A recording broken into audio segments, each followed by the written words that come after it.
listening to the Northern Hunter Podcast, home of all things hunting, fishing, and outdoors in Alaska. All right, everybody, welcome back to the show. My name is James Payne. I'm Dalton Gray.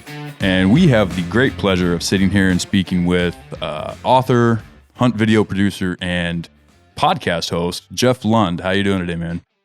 Good. Thank you very much for having you on. Appreciate it, or having me on. Appreciate your time. Yeah. Well, I appreciate you you hanging in there with us and coming on the show and being willing to share your insights and everything with us. So, for those of you listeners that noticed, Mo is not here with us today. So he got himself a little bit double booked this week and was unable to make it due to some scheduling. But he is out there doing good work. He's helping the Utes. So we wish him the best. Hope he's having a good time. And I pushed the red button today, so we're gonna see how this plays out. There might be a little bit of choppiness, so hopefully not. But we're gonna try to push through this. So try to survive. Yep. And today we're gonna be talking about the first ungulate to open up in the state of Alaska, which is deer hunting. Yes.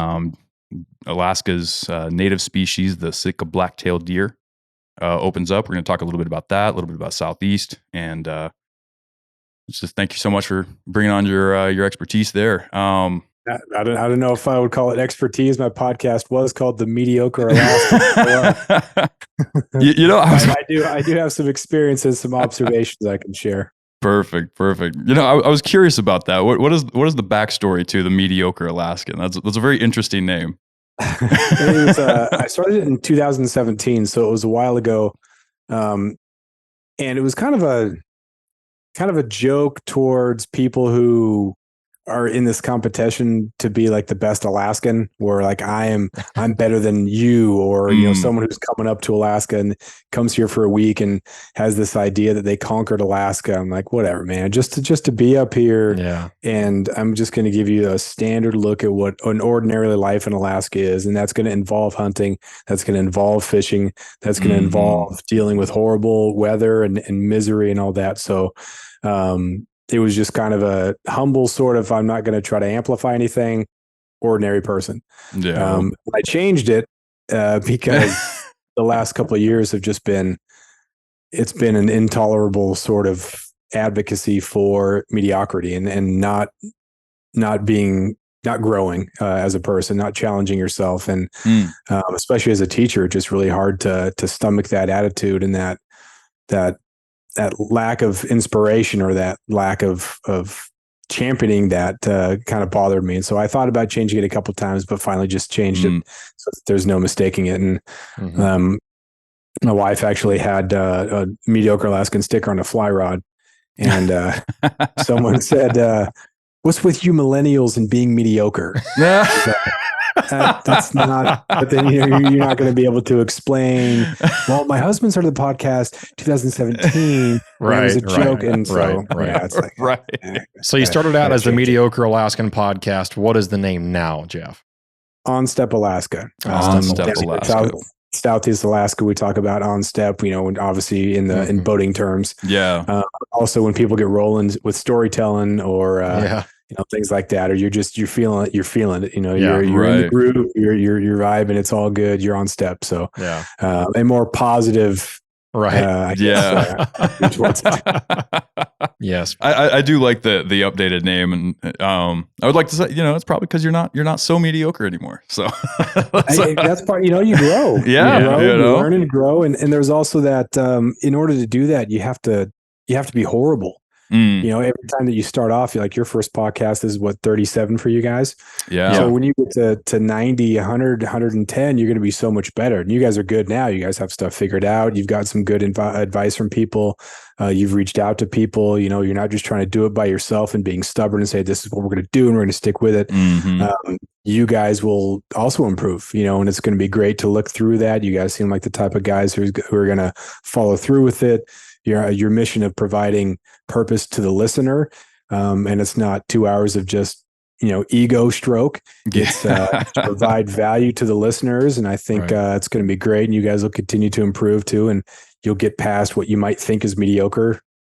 And that's just where everybody is. You're a mediocre sheep hunter until you're better. You're mediocre at fishing until you're better. It's just part of life. That's That's a great way to look at it. I agree with that. Well, and I think that a big part of it is just to once you accept that and you really you just bite into that and understand that there's more. And that was one thing that it really took me a little while to figure out. I mean, I was probably in my late 20s by the time I really figured out that I don't know everything. Yeah. And I do need to learn more.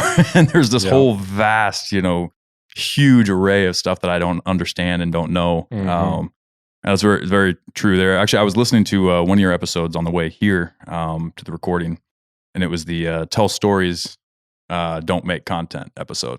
Mm. And that was a really good one. I really enjoyed what you had to say there about kind of putting purpose behind the stuff that you create and finding the reasons for why you're making it, not just making random stuff to throw out there. And I feel like that's the world needs more of that. Yeah, I agree. Yeah, it's been fun to reach out to a lot of the people behind the cameras. I've been really interested in talking to them because they're super, super creative and they don't always get the attention that the person in front of the camera does. So reaching out I just recorded a podcast this morning with Luke Duesenberry. Oh, He's done a lot of the films with Go Hunt. Yeah. And then Travis Boughton doing the Stone Glacier stuff. It's super. And John Abernathy with Elk 101. I mean, these guys are they pursued, they were mediocre at something and then they got really, really good, but then also found a way of putting that into the outdoor realms. You might know a lot about video editing. You might know a lot about photography. Mm-hmm. And now I'm going to put that into this and I can put these two things that I really like together. I'm going to take my photography or my filmmaking.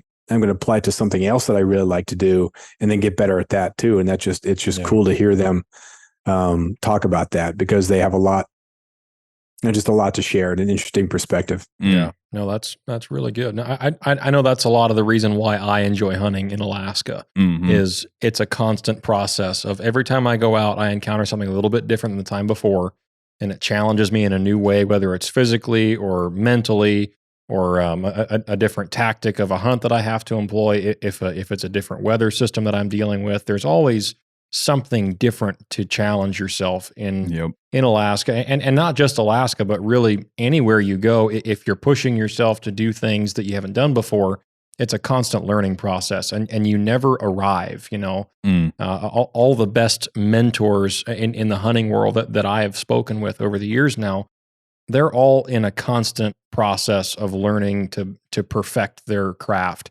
Even somebody that kills a 65-inch bull moose every year comes back with a brand new story every year about, this year I had to do X, Y, Z. And last year it was ABC, and that there's always a new challenge that gets brought to it. And I think that's what keeps drawing me back to it because you never arrive, life living in town and you just have your 9 to 5 and you just go home and you mow the yard and you watch TV and you go to bed and you just wake up, copy and paste the next day. Yeah. There's no variable involved in that. And I think that's why, at least for me, that's a lot of why I really enjoy getting outside and hunting as much as I do. Oh, absolutely. And that's a huge component for anybody, I think, that really enjoys it is just even in a failed hunt, even if you do come home empty-handed, you're not truly coming home empty-handed because you might not have got the animal, but you figured out at least one thing that didn't work.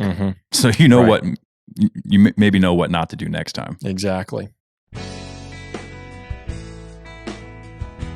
Hammer Bullets produces what we at the Northern Hunter consider to be the most premium and best working monolithic bullets on the market today. These bullets are easy to load, extremely accurate, and best of all, they're always in stock and ready to ship. The guys at Hammer designed them so that after penetrating the hide of an animal, it sheds its petals, initiating a massive energy dump while retaining the rear shank for maximum penetration. These bullets are built with 100% focus on how they perform on game, and their proprietary designs produce great BCs with specialized pressure grooves for amazing inherent accuracy and speed. They have a minimum expansion velocity of 1,800 feet per second, which allows for long-range shots, but with no maximum velocity, making them perfect for every cartridge from your granddaddy's old 30-30 to the high-velocity round like the Weatherby 30-378 without having to worry about your bullet failing. To view their expansive selection and find the perfect match for your hunting needs, go to hammerbullets.com and use discount code TheNorthernHunter to drop the hammer on your next adventure.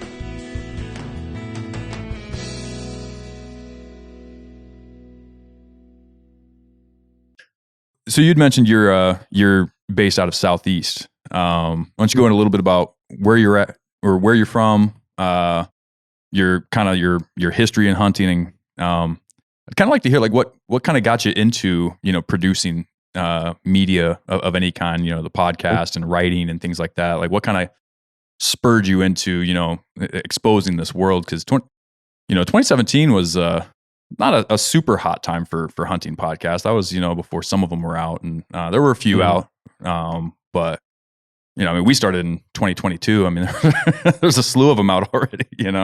Yeah. My parents moved to Klawock on Prince of Wales Island when I was 5. So, born in Colorado, moved to Klawock when I was 5. Did all my growing up there, and then when I was in college at Arizona, for the obvious reasons, dry, warm, big sports program. I just wanted to go and be a Division I fan. I didn't care about playing basketball or anything. I just wanted to be around a whole bunch of people wearing red. So after that, and I went home every summer too. Yeah. I'd kind of hang out and play. And then I got a teaching job in California out of that, did some time in California. And then again, every summer, as soon as school was out, next day I was back home in Klawock fishing.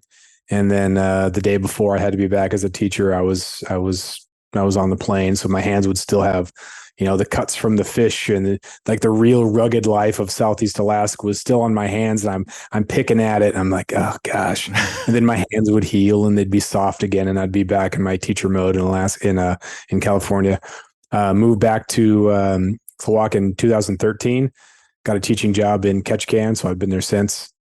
And nice. I love it. Love teaching in Ketchikan. I got a degree in journalism, so that kind of started the writing thing. I liked sports writing. Yeah. Okay. Yeah. When I was covering the men's basketball team at U of A, we went to the NCAA tournament, and so as a student journalist, as a junior in college, I'm looking at the ESPN people and the everyone else, and like kind of what the life is like. And I just thought, man, is this really kind of what I want to do? Because to get to this point, you don't just start off covering men's basketball, especially University of Arizona being a really good, notable team. You don't start there. Do I really want to start covering, high school softball for $18,000 a year? And that's nothing against high school softball or high school sports at all. I coached for 12 years, but to get to that point, you have to do so much, and you have to potentially sacrifice. And we've seen it now. And, Stephen A. Smith and those other, talking heads, I don't even know if they believe what they say. Yeah. But it's just outrageous, and it's loud, and it's hot takes, and it was all that. And that was starting to get a lot of traction. I'm like, well, do I really want to try to hot take my way up to covering these things? Or I want to sacrifice or this life, just always on the road, always doing that. And thought, man, it seems exciting, but I'm not sure if that's for me. Right. So when I started writing, it was for a newspaper, writing outdoor columns. And I found that I love being able to just write my experiences.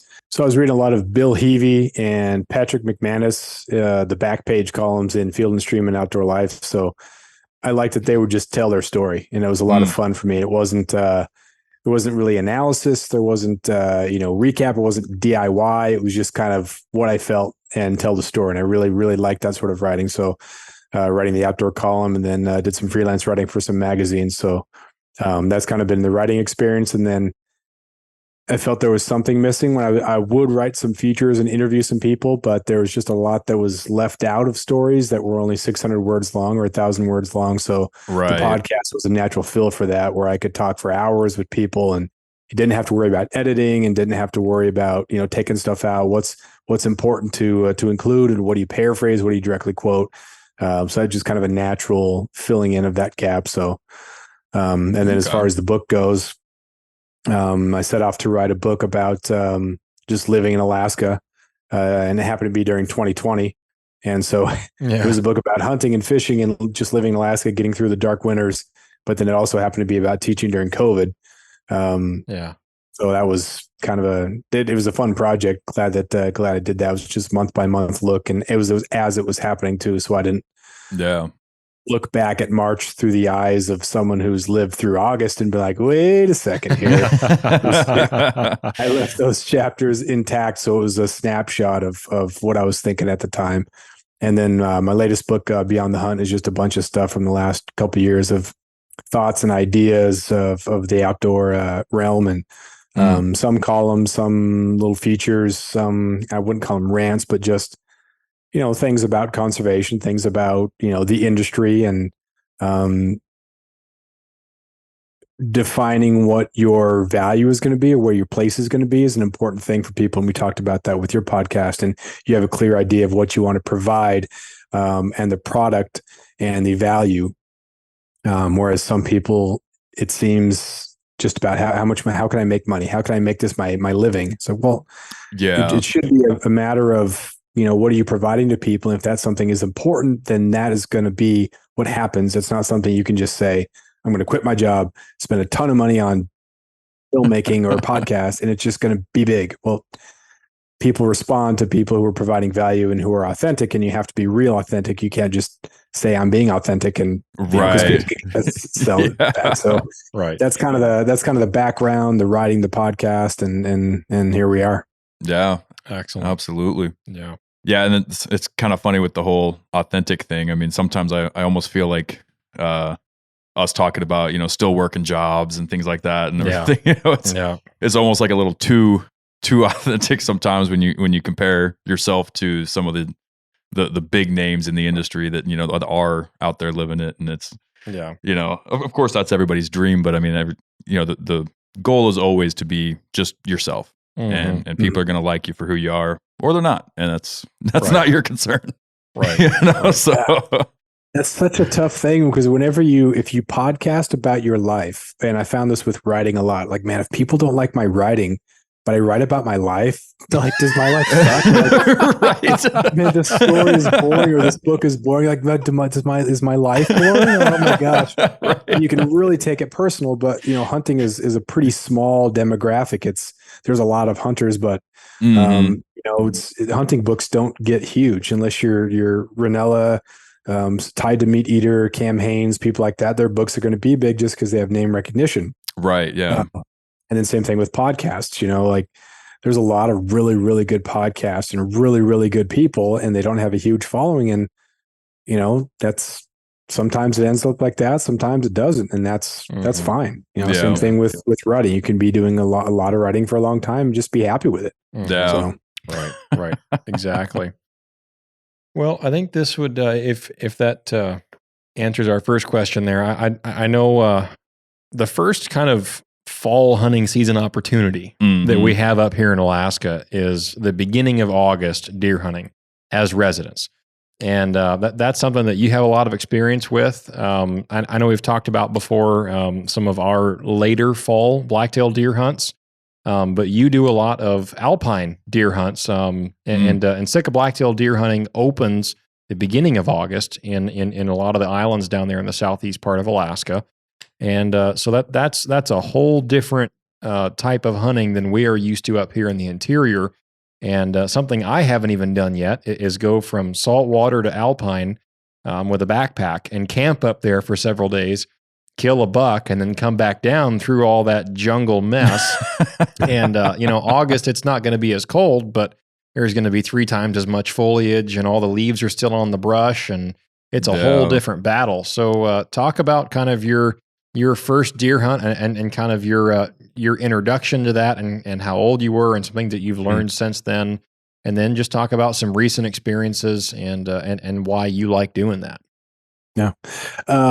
Ironically, tragically, whateverly, I didn't hunt growing up. The cross country season was in August, and then that went right into basketball season. So every weekend I had cross country, I had basketball. Okay. And we moved up from Colorado, and so my mom and dad were used to whitetail hunting. And so as soon as dad shot a blacktail in the bottom of a clear cut and then had to drag it out, and even though, it wasn't super, super heavy, he's like, man, that's a lot of work for a pretty small deer. So, right. Yeah.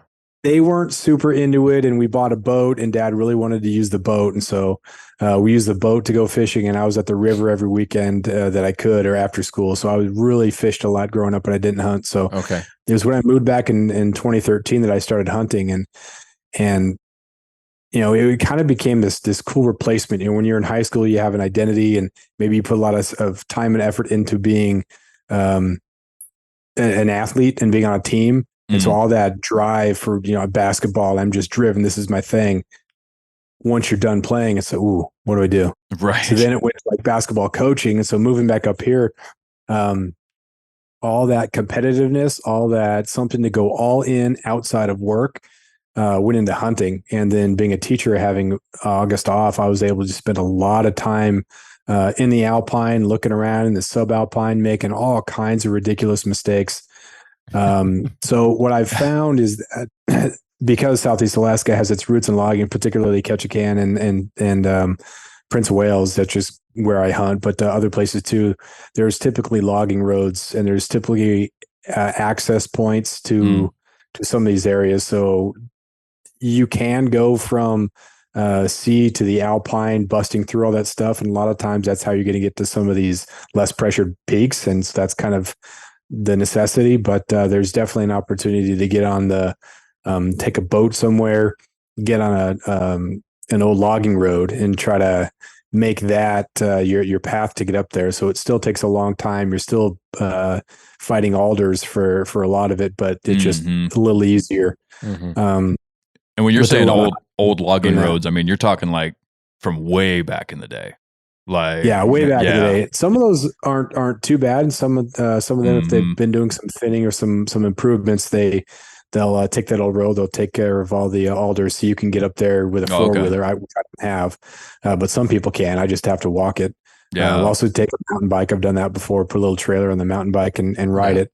But some of those are really, really overgrown, and so you're e-scouting and you're looking at this old logging road, and you think this is going to give me great access to the Alpine, but that Google Earth or that OnX or that Go Hunt image is a couple of years old, and that thing is totally overgrown. So you're not getting a four-wheeler on there, and it might even be hard to even walk through that, because those alders, once they get to 1-2 inches thick, I mean, it's horrible. Right. And I think this is a great scouted way to get up there, but it's no longer.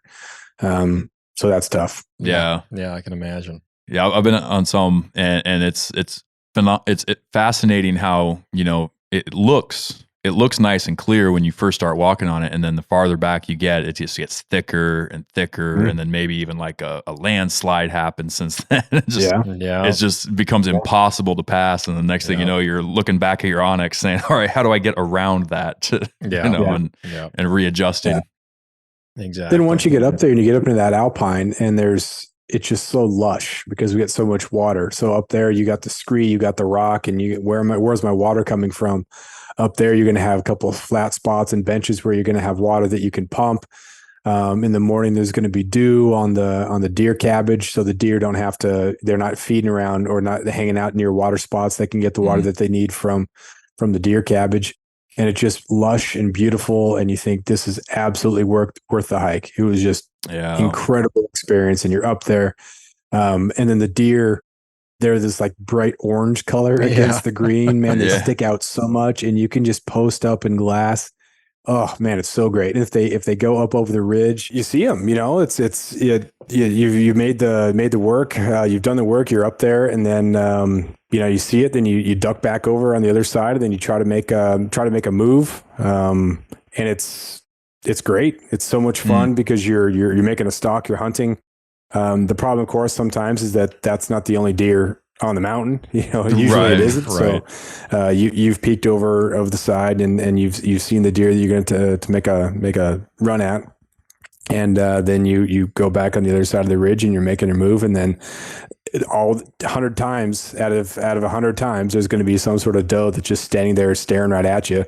And you think, oh man, don't blow this. And they kind of look at you and they think, I could blow it if I wanted to. Don't do it. Please don't. So, it's just a lot of fun. And like those variables, it's right.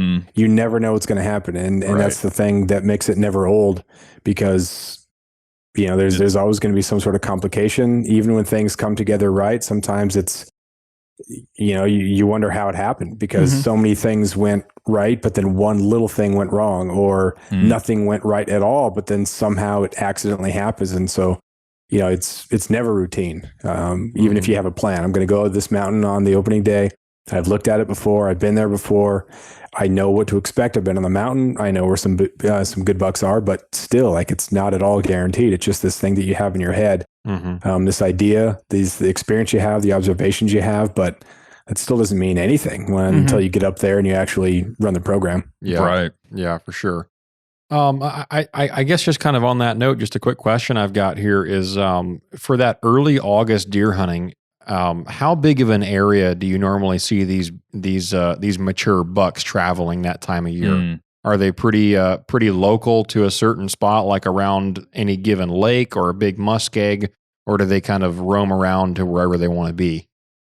It really depends. There are sometimes where you go up on a mountain and you see a whole bunch, and so within between 2,000 feet and 3,500 feet, over the course of a mile and a half or so, as you're hiking up the ridge, there's just deer peppered throughout. And then other times you go up there and my wife and I went to the same mountain about 3 weeks later and there was nothing, not even a doe.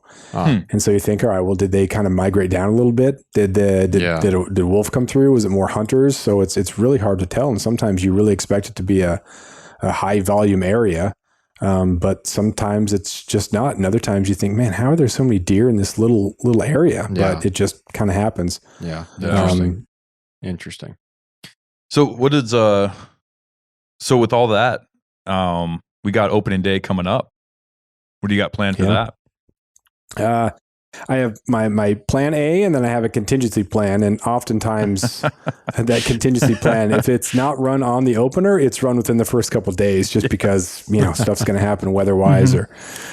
So plan number one is to take my skiff out of town, just get away from people. There's still a chance because there's only a couple areas that have good anchorage. Some of the areas have old logging or have docks from old logging landings, so you can get there and so you can access some old logging roads that you can't access from town. So, but those obviously attract people. It's better than the road system, but of course you're going to have a concentration of people that have boats. So that's option number one. I'm probably going to go there about 2 days early just to make sure, because some people will see your boat, and I've had people go right past you, walk past your tent, and still go.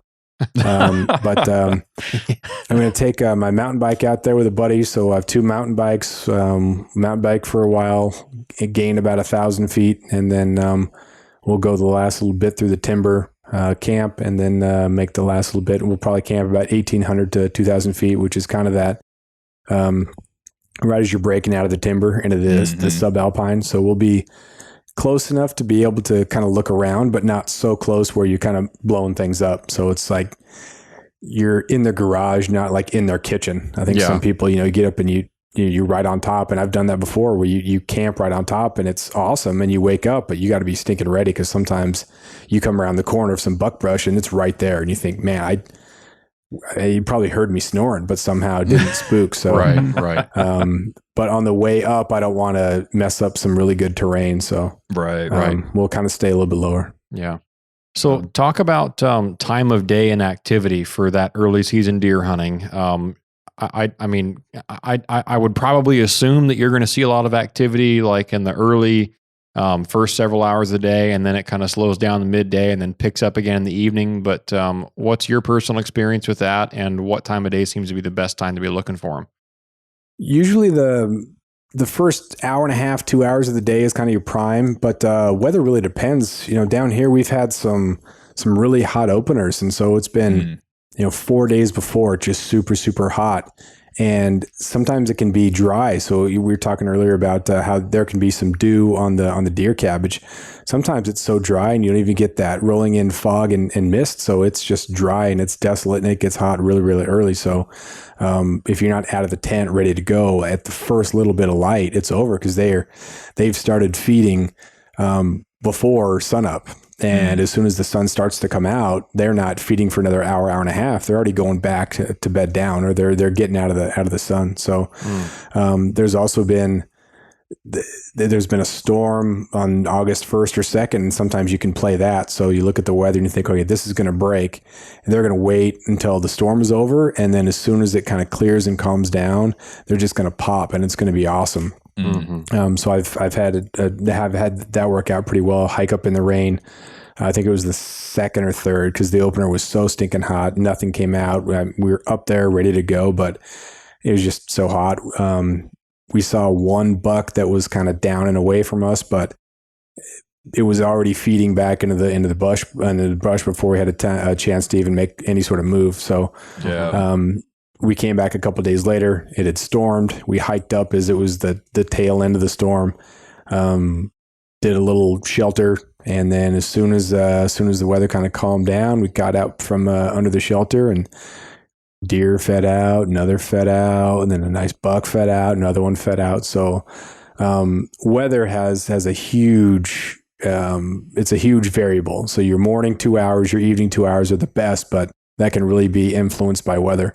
Right. And then that all said, my first 4-point that I shot was at noon on a really hot day because it was just in this little crevice that was in the shade, and it was a steep little rocky area that didn't really get any direct sunlight at any point. And so that buck knew, and it probably came out and fed, and then went down into this little spot where it could get some cool breeze coming up from the timber, and it was out and thought it was safe, but we made a pretty good stalk and took the shot. So nice. I think what happens sometimes, and this happens to all hunters, is you think that if it doesn't happen in the first 2 hours, and it's not going to happen. And then sometimes you can kind of waste those midday hours. The bucks are there, and there's some really good hunters all across. You see that when you're watching stuff from the lower 48, those mule deer that it's 105 degrees outside. But there's always someone who is able to glass up a buck that's bedded down, or they're moving beds or something like that. And so, those sort of things apply to Alaska too. Like the bucks are there. It's just a matter of finding them. So if you're really good at glassing into the buck brush, or if you're really good at just kind of, sticking with it rather than hunting for 2 hours and then leaving the mountain, or hunting for 2 hours, going back to the tent, sleeping, just sticking with it that's the main thing, because they're still there. Right. Exactly. So when they leave after the morning feed time, say it's just a decent weather day, and it's not too terribly hot, but the sun comes up, let's say it's 2 hours into daylight, and then they all go to bed somewhere.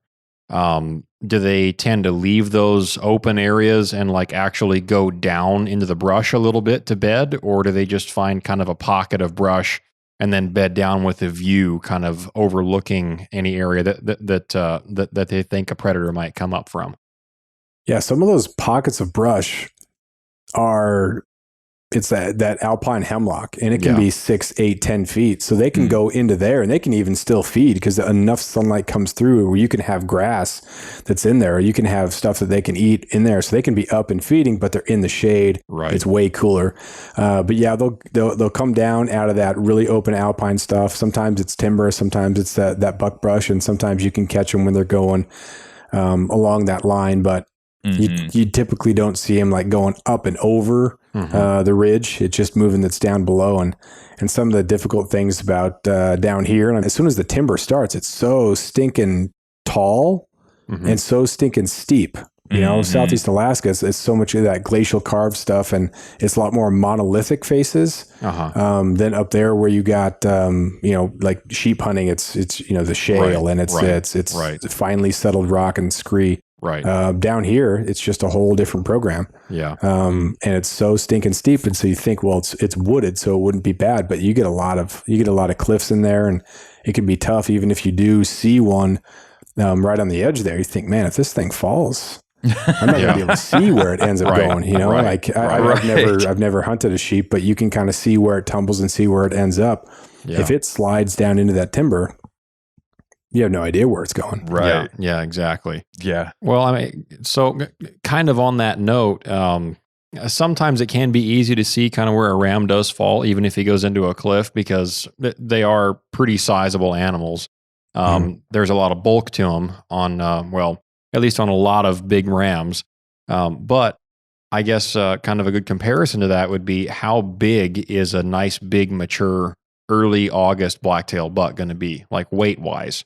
About 200 pounds is kind of the weight that people brag about shooting deer. I don't know if anybody's actually weighed the deer, because if you do shoot one up there, you're not going to drag the entire thing, guts and all, down there to weigh it. So put that on the Instagram. Good job, man. You did a lot of extra work just so you could weigh it. Yeah. Yeah, for sure. Got to get those bragging points. Yeah. Yeah. But that's kind of the marker. And then 60, 65, 70 pounds of meat is what people tend to really brag about when they get stuff. So if you do a pretty good clean job, you can get that amount of meat. But I think in the reg book, or when you Google it on the Alaska Department of Fish and Game website, they say that a nice buck, you should expect 35 to 45 pounds of meat, boned out meat at that point. So Gotcha. That sounds about right. You know, and I've shot some bucks on the smaller end hunting down there in Southeast before. And then the last couple of years, we've actually killed a couple of really big bodied bucks the last couple of years. And I think live weight, I would only estimate them to be, I mean, maybe 175, 180 pounds, but that's a very strong maybe. I mean, but it was just heavy enough that it would be really difficult to just throw one over your shoulder and just army carry it down to the boat or something like that. Mm-hmm.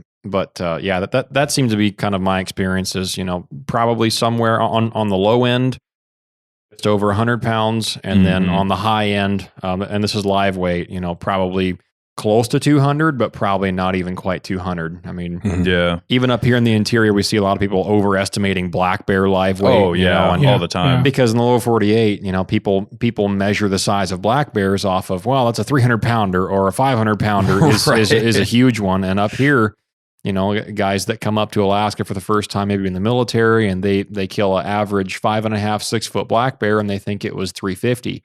And man, 350 is a stout black bear up here. I mean, that is a heavy bear. But I was just curious about the weight that you've seen them down there. Yeah, and I think sometimes too, you know what a nice bear is, but you don't have an exact weight to it, or you don't have the exact measurement, or like a very objective number to apply to it. So sometimes it's, well, I don't know, it was good, so you 200 pounds, I don't know, 150 pounds. And because this is bigger than you've ever seen or you've ever killed before. And you think this is a mega, but you haven't actually seen a true mega. And then it totally gets blown out of the water. So you think, oh man, I way overestimated on that. And I told this guy that it was a 175 pound deer, but it's probably like 135. Cause now I know, now I'm looking at something that's really big. And, you know, as a fisherman, that's like, totally. You hold it out, you know, for the picture. And then people who have experience, they look at it and think, man, that eye is huge compared to the rest of its head. There's no way that's a 35 pound king. Yeah, that's pretty funny. Yeah, no, I prefer to weigh the meat while I'm processing it. You know, you kind of look at your how many packages of, 1 pound packages of burger you ended up with, and then your roasts and things like that. That's the weight that matters to me. Yeah. Is the freezer weight. The freezer weight. Yeah. And aside from that, length, width, your squared number, that's all I really care about. Yeah. How many boxes on Alaska Airlines am I going to be underweight? Am I going over, how many 48 pound boxes do I have? Exactly. Yeah. That's pretty funny. Yeah. And I would say I was fairly surprised when we went down there to Southeast to hunt, because one of the big buck you got, and then my buck. Yeah. Because mine had already dropped its antlers, but it had a pretty stout body on it. And I was pretty surprised at the size of it. I was expecting much smaller. Yeah. I think the big one that I shot and then the one that you shot that had already dropped his headgear, those two of the other several that we'd killed on that particular week, those were probably 30% bigger body than everything else was. Yeah. That they were substantially bigger deer. Yeah. And I mean, it was heavy enough that when I went to grab yours by the back leg to drag it out of the woods there after we found it, man, it was a hefty deer. I had to lean over and really step into to dragging that one. Yeah. Even across the snow. Yeah. Well, even across the frozen puddles that were back there in the woods, it didn't slide very easily.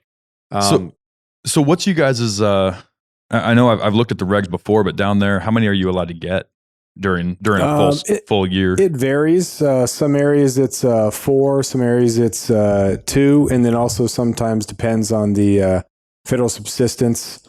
If you're hunting Unit 2, you can get 4 bucks, but on federal land, the federal subsistence supersedes state, as we know. So if you are a rural resident on Prince of Wales Island, which it's all rural, you get an extra week in July and then you can get an extra buck. And then if you are not from there, you're not federally qualified, you can't hunt federal land on most of Prince of Wales until the 16th of August. Okay. Yeah. So that's kind of unfortunate, but it does seem more of a good faith compromise than some of the areas that are doing full on shutdowns. So the deer population on Prince of Wales has, people are talking about it plummeting. Right. Some people say that it's not as good, and other people say it's just a matter of, well, you can't drive around and shoot 4 points anymore. You just got to work a little bit harder. And I think we've talked about that a little bit too. That's a compromise. You can still hunt. You can still get your 4. Just for the most part, the best stuff is going to be after August 16th. Yeah. And that's mostly on the road system. There's a part of southern Prince of Wales that you can still hunt on the 1st, so people can fly out and do that. Okay. And then Ketchikan area is 4. As you're heading north, 4 and 2 is kind of the key numbers as you're going north. Yeah. Okay. Yeah. So that's still a pretty decent amount of meat, though. If you can tag out, and, put all those deer in the freezer, then as long as you put in your effort and stay out there. So absolutely. Well, let's jump to a commercial real quick, and then I want to dive into a little bit more about that Prince of Wales. All right, folks. We all know that one of the most common mishaps in hunting is damage to your rifle scope. Last year, I found the solution to that problem with the Stealthy Hunter rifle cover. It wraps around your scope and action securely to protect it from getting knocked off of zero or even severely damaged. Stealthy Hunter also has a glassing pad and a wide variety of supplements for the outdoorsman, such as protein powder, CBD products, turmeric, and gut health supplements. They also make a lightweight trauma kit weighing in at just 14 ounces that includes everything you need and nothing you don't for all of your backcountry medical emergencies. To shop all of their equipment and supplements, go to stealthyhunter.com and enter the discount code at checkout, The Northern Hunter, to save on your order today. All Stealthy Hunter equipment is proudly made in the USA.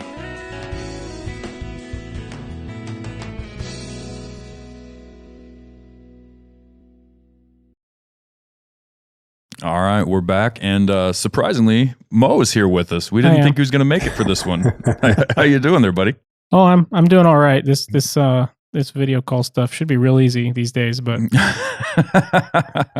yep. All right. Well, we're glad you're here to join us. He's going to be joining us for the rest of this episode. So, but Jeff, I was going to ask you what's the basic concept of what's going on with Prince of Wales? What's the situation down there? How did it get that bad?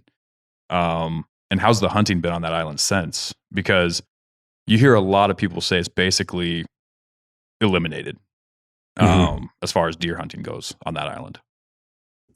Yeah, it's been interesting, and most of the people know Prince of Wales because it became a hotbed for saving wolf, and the big controversy with wolves in the 90s, and so people know of Prince of Wales for deer hunting just as much as they know about it for the wolves, and that being a really contentious issue. So that's it's a pretty well known island for multiple things, but there's a lot of things that go into it. Logging practices, because you have to have really good habitat, and that's all of Southeast Alaska. And a lot of the timber companies have looked at what are the best practices when it comes to responsibly taking timber. So that's an issue.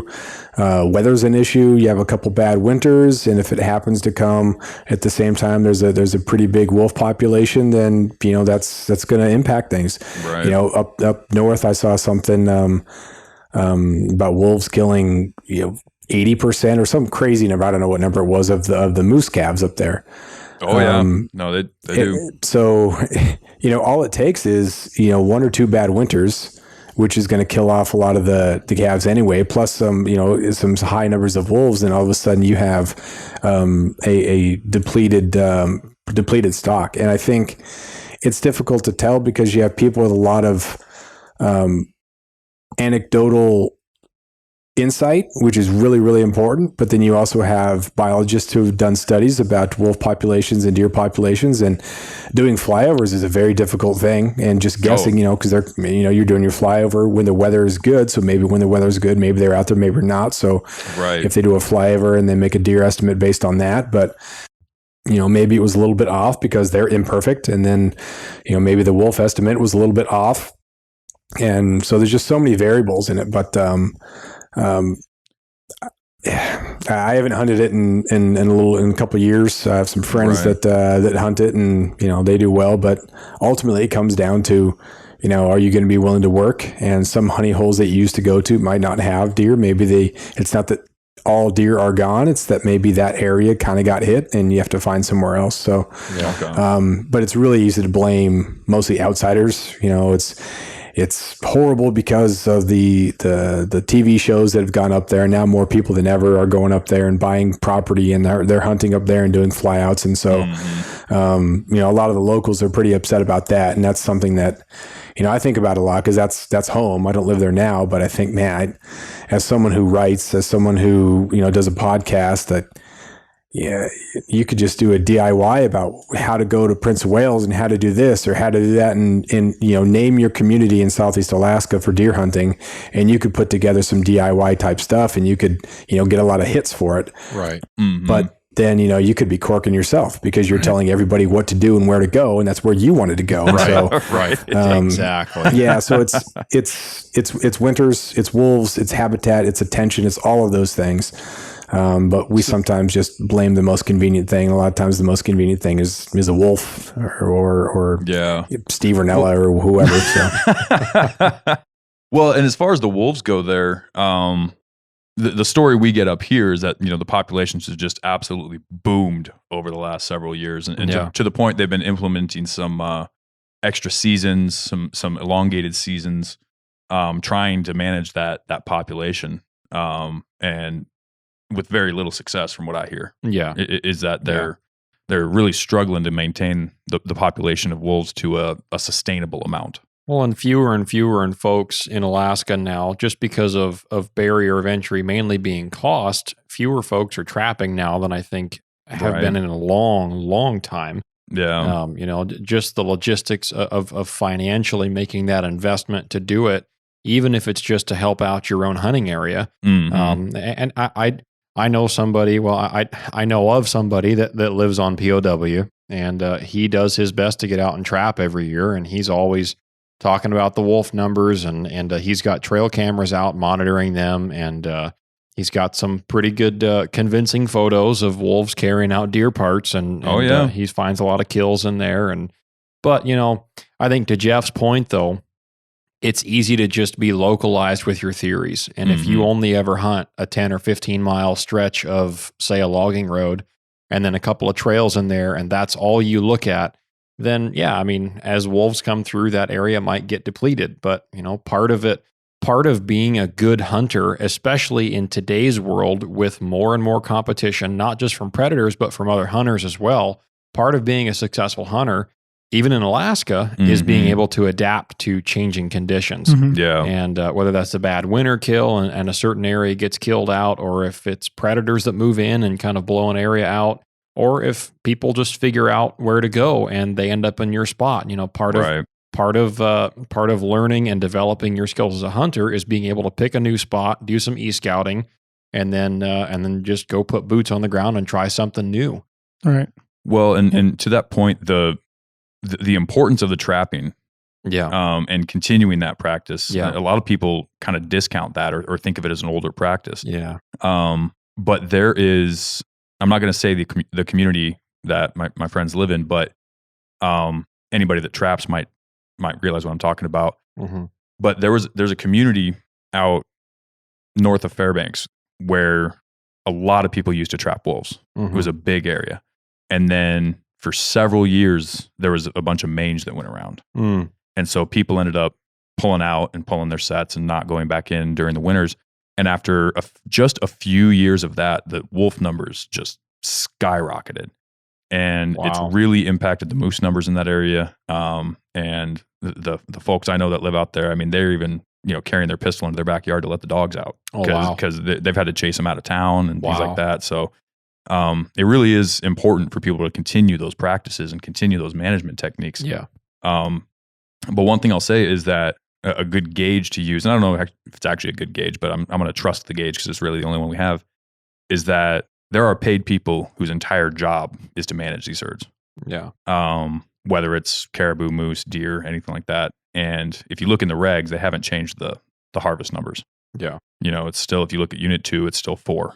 So I would think if it was so bad that it was impacting the deer to where they were non-existent, then they would put in an emergency order closure similar to what they do for other things. Yeah. But the fact that they haven't done that kind of leaves me with some hope. So, Right. No, I'd say like in the history of Alaska, like there have always been this kind of boom and bust of things. That's kind of what nature does. And Yeah. obviously you're not going to have a massive wolf population if there's not anything for them to eat. right. Then yeah. the wolf population will then follow that and just kind of this back and forth sort of thing. But I remember, have you read anything, any of the Frank Glasser stuff about when he was trapping wolves? At first, when he first arrived in the Denali area, there weren't a whole lot of wolves. And then all of a sudden there were a whole bunch and, trapping a whole bunch and that sort of thing. And he talks about how hunting them is nearly impossible, but trapping them is the only really viable thing that you can do. And that is kind of an outdated practice in the eyes of many. And so a lot of people would rather, I'm just going to shoot deer. I'm not going to, and bear too. They know exactly when the fawns are going to be dropped, and they wreak havoc on those too. So if you're just a deer killer, that's fine. Do what you want. You're not obligated to. If you shoot 2 deer, then you also have to shoot a predator. There's no rules. Right. This is just your personal thing. And if you say I want to kill deer, but I just can't stomach trapping, then all right, it's to each their own. Same thing with bear hunting, but that's something that maybe people could consider is, this was a traditional thing that you had people that were hunting both sides of it, not just the food. It was predator and prey. Because a lot of it was, you were using the hides for life. You were using the hides for, not just trophy stuff, things like that. And so because the use of the hides of predators might not be what it used to be, I think that's probably another issue why people aren't as willing to go predator control. Yeah, absolutely. Yeah, I agree. Well, let's grab a gear here and switch over to talking about some of the equipment that you might be using down there. Just kind of leading into it, we tend to get a lot of listener questions about bugs in Alaska. Now, I think it's probably fair to say that every state that has mosquitoes probably thinks that they have it the worst because mosquitoes are just an absolute menace. Yeah. And while they are really, really bad in here in the interior where we live, kind of in the middle of the state, they are really way worse up north, up on the north slope, out in the tundra flats. But kind of touch on what your experience has been with bugs in the early season down there. I know usually by the time that I'm deer hunting down in Southeast, it's November or December timeframe. There are no bugs. So what are the bugs like in your area in August? They're really bad. And then I went up on an archery caribou hunt in that tundra, and now they're not as bad. My frame of reference has shifted. The up north, they win. They absolutely win. They're a nuisance. They're just constantly around. And of course, when you get a buck down, they're just even worse. And I think the worst part is you get bit so many times, and then it's just that you're constantly itching, and then you're scratching. Whereas I think up north, they're just everywhere all the time, like on you. And so they're beyond an annoyance. And the caribou I shot, it was funny. We were able to kind of like pattern him because he'd be feeding, and then he'd start moving his head pretty vigorously. And then he'd like freak out, run for about 200 yards and like crazy, circle, whatever. And then he'd calm down, go back to feeding. And so we knew that when his head started twitching side by side, he was within about 30 seconds of taking off. He was getting annoyed. So it was pretty funny, but you totally got it. As soon as we went to process him, it was unbelievable. It was just beyond anything that I'd experienced. So they're pretty bad down here. Typically don't use a net, just try to go with as much skin coverage as possible. So just having a light set of gloves, not anything that's going to be really, really heavy because you're going to sweat when you're hiking up there. But it is nice to have a thin pair of gloves for the hiking up there. So in case if it's steep and you grab onto some Devil's Club, you're not going to get all messed up because Devil's Club I hate it. Yeah. I know the stalk is medicinal and whatnot, but man, it's just a horrible. And then the underside of the leaf have spines on it too, so you're not safe. There's no part of that thing is safe. So a little thing of glove for the coverage is nice. So when you're glassing, that's covered, and then a hoodie that zips as far up as you can. So the only thing that's really exposed are your eyes and your nose. So yeah. No, that Devil's Club is something else, man. No, I was just thinking, I was laughing at myself. We should start a mosquito alert and kind of take advantage of my day job. Because I'm going to warn anybody right now, if you're going on a hunt out towards the western part of the state, around Galena area, or I was in Koyukuk today, and they had some real bad flooding out there. And I can tell you, the second I got off the plane on the airstrip, there was 200 of them just right around me. I mean, instantly. It was bad. So yeah.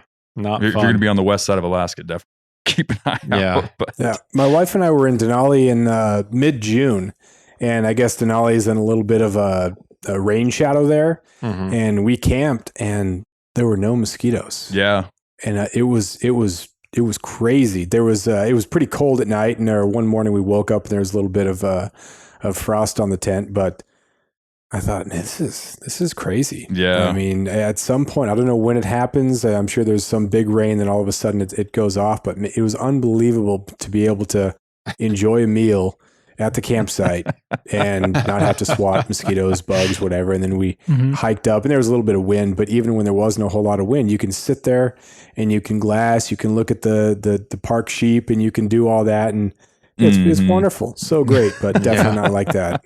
Well, and especially if you can be in an area with a steady breeze. That's a real nice addition there. Do you guys have like white socks and no-see-ums down there too? Yeah. Those are the worst. Those are the worst. The white socks, it's like they really attack the eyes, and those things, they do.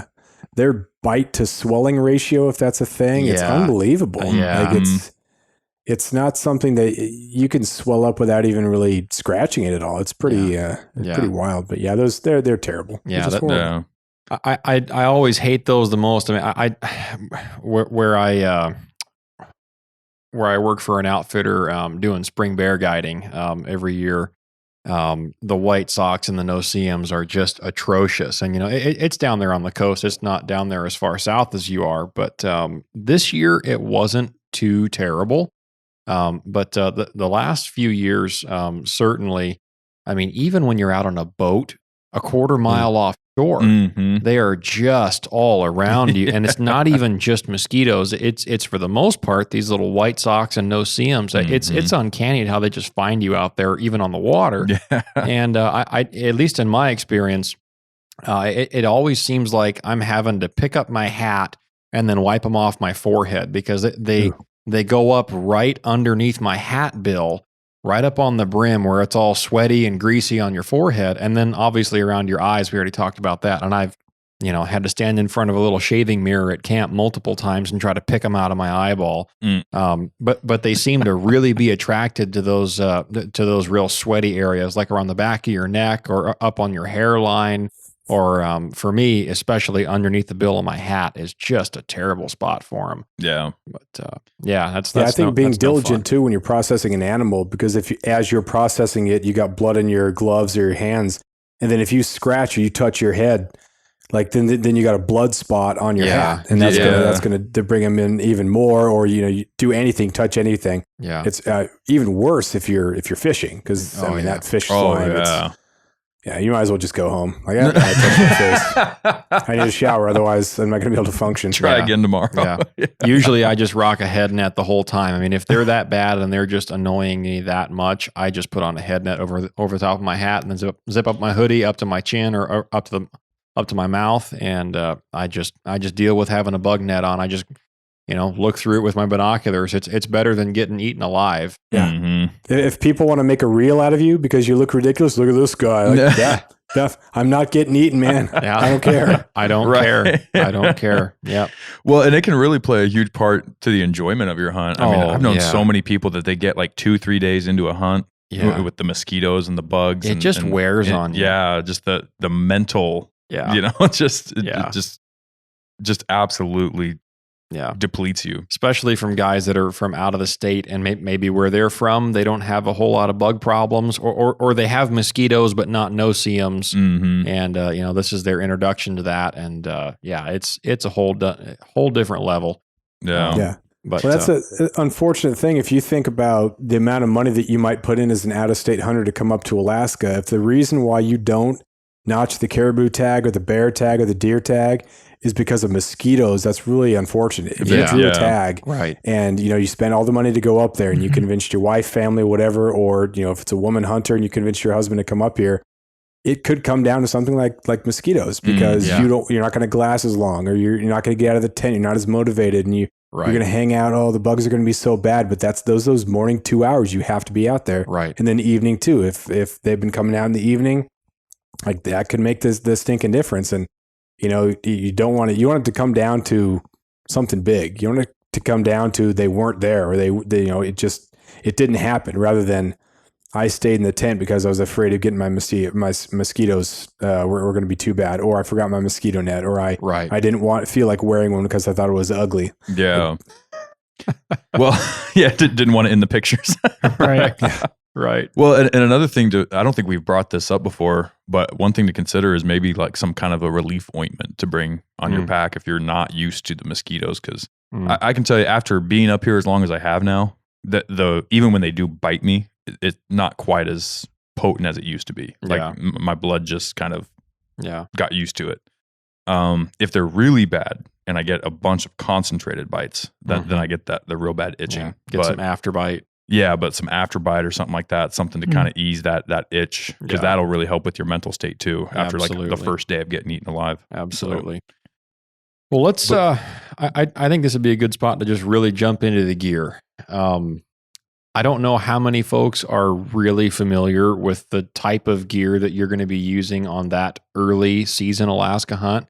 I mean, sheep hunting opens August 10th for Alaska, but everywhere you're going to be sheep hunting is going to be a lot cooler, potentially, at least than the vast majority of like that southeast part of the state where we're talking about deer hunting here. And it's a lot wetter down there. The vegetation is a lot different. You have some different challenges to overcome. You're not going to probably hike 40 or 50 miles on a hunt like you definitely have the chance of doing on like a Dall sheep hunt, but you're climbing a lot more vertical feet potentially, up and down, checking different areas, and fewer miles, but steeper and more brush. So talk about kind of the gear that you kind of go with, maybe some of your layering choices, your footwear choices, and then we'll at the end here we'll break into what you choose to shoot. So there's always the potential of August. It tends to be one of the warmer months. And so there's always the potential to have 65, 70, 75 degree days. And that can be kind of brutal.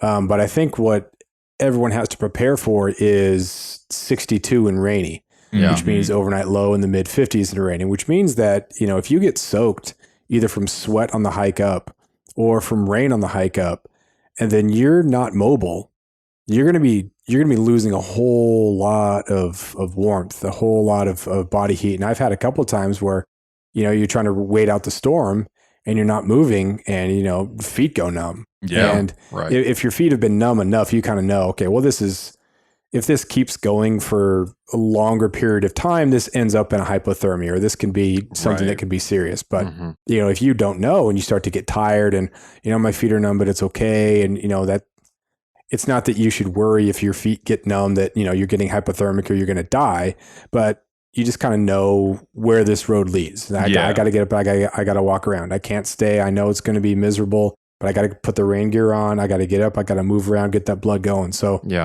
being prepared for that. So you have to have an insulating layer. Something that vapor wicking is really nice.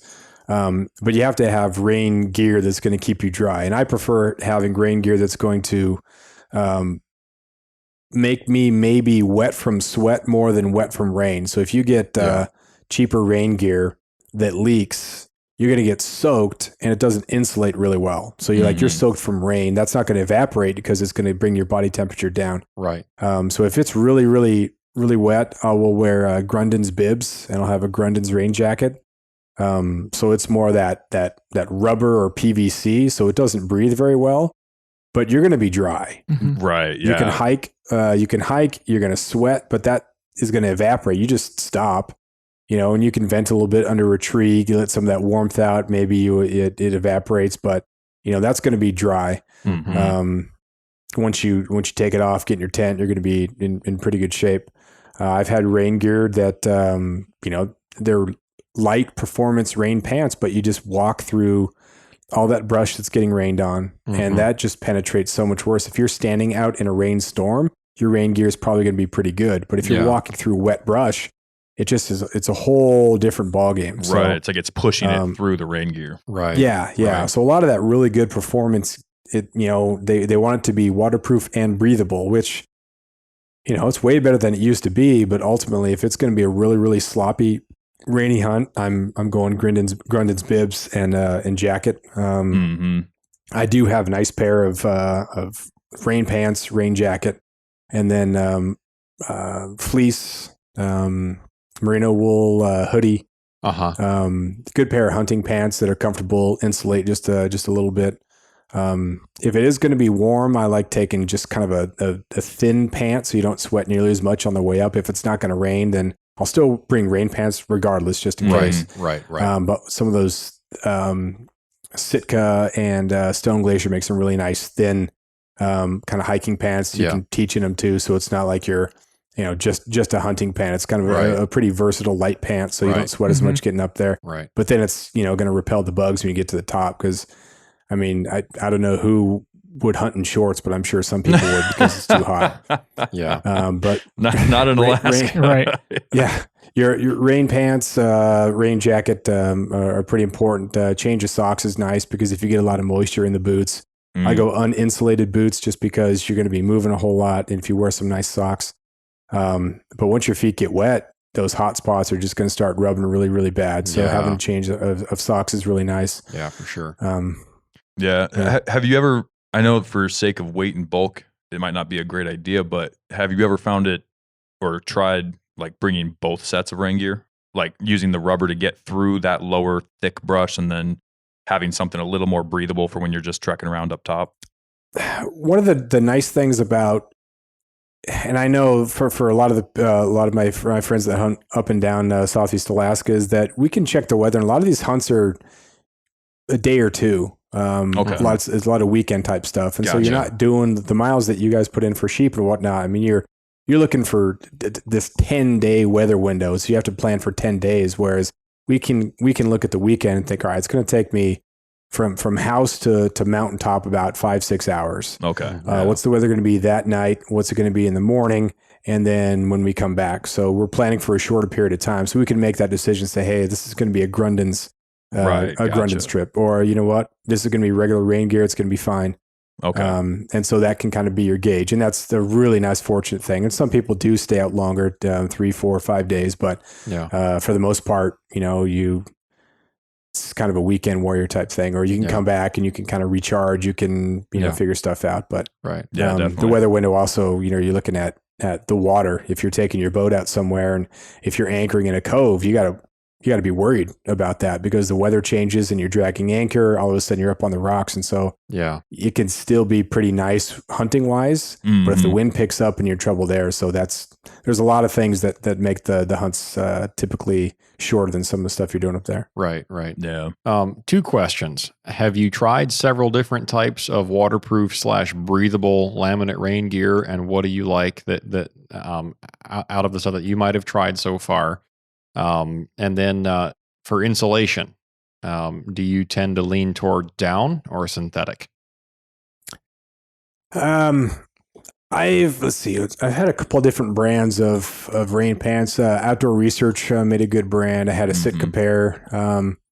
But I think anything that comes to Alaska, you think there's going to be it's not going to be the last pair of rain pants you're going to buy. Mm-hmm. And so it's just a matter of how many seasons you get out of it. So I'm not disappointed after a couple of years if there's a tear or something like that. It's like, well, yeah, the terrain is, it's you're hard on gear. You know, some people they'll test gear in Alaska, which means that, okay, so for your 10-day caribou hunt, it survived. Awesome. Great. Yeah, you know, and that could be a good indicator that, yeah, this is some pretty stinking good stuff, but we're going to abuse it. I'm not trying to save my gear necessarily. I'm hunting. So you're there to use it. When I go through a couple different pairs of pants, you know, that I liked the Sitka ones I had, they got blown out.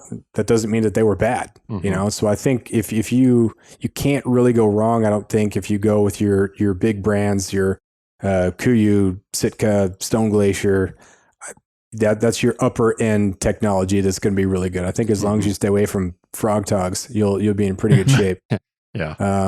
So I've been through a couple of those pairs, and I haven't really liked one pair more than the other. I currently have a pair of Stone Glacier, and I'm pretty excited to use those. And you know, I'm never going to use the term bomb proof because, you know, they're just not. It's going to be good, but a lot of times it's good. It's the newest technology, but it's not bomb proof. Right? And that's okay. It's okay to say, hey, you're going to have these pants for a couple of years. You know, you might have to buy a new pair, but good on you because you've been using them. So, right. Exactly. And then you say insulation. I don't know. I have down. I have a synthetic puffy jacket, but I have a down sleeping bag. Yeah. Okay. And I don't know. I bought my sleeping bag this year, and it's the first sleeping bag I've bought in, I think, 14 or 15 years. So I don't go through a lot of like that sort of gear a lot. This is my sleeping bag. If I'm a little bit chilly, I'll just put some clothes on. It was never important to me to upgrade or really change that until this point. I'm like, yeah, let's address this one here. So I haven't been through enough to really be able to compare, and I haven't tested gear and say, okay, synthetic is better, goose or down is better. So again, if they both exist for good reason. So that's going to be a personal preference thing. Right. Can I ask you what bag you ended up deciding on? I got the Stone Glacier Chilkoot 15. Okay. Excellent. Yeah, it's a really good bag. Yeah, it's got that hydrophobic treated down. We've talked a little bit about different types of down on the show before, so we won't get into that. But yeah, I think you'll be happy with that bag. Those seem to be definitely in the upper end of the industry quality as far as down sleeping bags go. For sure. Yeah. And I previously had a Marmot and loved it. And I was looking, you know, at a comparable Marmot now is pretty close in price. And so the nice thing too wasn't that, well, because this is a hunting bag and it's going to make you shoot better, they're going to charge, you know, $150, $200 more, which sometimes, you know, you see that. It's like, why is this marked up so much? Like, why? Just because it's got a different name on it? Like, what are we doing here? But you know, the markup totally exists so much. So it was nice to also see that. And then one of the things I really like about Stone Glacier is that they were a pack company first. Like, let's get this pack right. Yeah.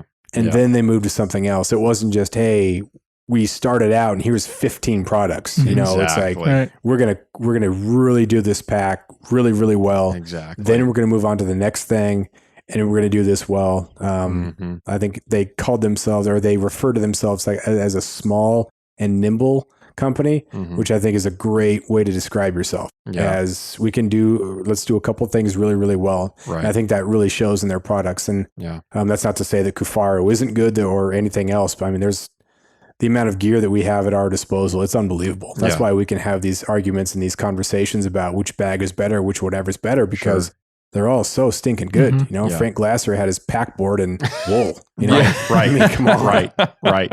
Exactly. I love that you brought him up a couple times now, because he's actually like one of my personal heroes as far as like Alaskan hunting goes. I mean, just the sheer toughness of that man. We were talking about mosquitoes, right? When he was cutting up those strips of moose, and he scratches the back of his neck and he draws blood, and then his neck swells to twice the size because that putrid moose bacteria got in there, and he reached back with a razor to cut it to try to release the tension or the swelling, and then put some iodine in there. then walks 18 miles to Healy. I was going to say, and then crawls his way to Healy 18 miles. Yeah. With nothing, but he can't see because his eyes were all swollen up, using his dogs as bear protection. Yeah. I mean, that is just an amazing story. And the guy just has crazy resilience.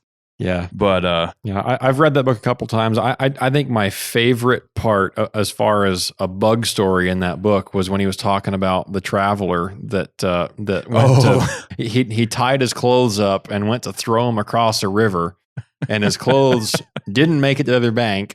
Went in the river, got washed away, and then so he skinny dipped across the river, swarmed in bugs, jumped out, and then ran to the nearest roadhouse. And the lady saw him coming and slammed the door and locked him out while he's outside screaming because he's covered in mosquitoes. Here you've got this naked guy out in the middle of nowhere. Golly. You think about the bad luck day that he had. Yeah. She thought he was crazy. Unbelievable. Yeah. As a different breed of people.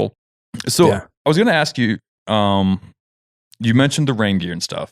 Mm-hmm.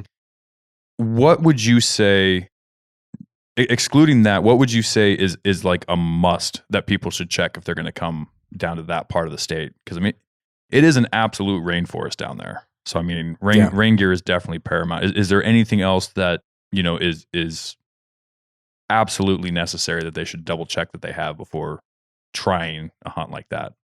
I think a means to get warm, I think would be really important. And sometimes you carry waterproof matches, but that doesn't necessarily mean you can actually start a fire. Mm-hmm. So I think having some knowledge about, where you can find stuff that's going to be able to burn, you cutting up some little, some bark from a spruce tree to use the pitch to help get stuff good, like that sort of knowledge, and just like something in your kit that can get you warm again if need be, because hypothermia happens all different times of the year, especially when you add water. That's a huge thing. It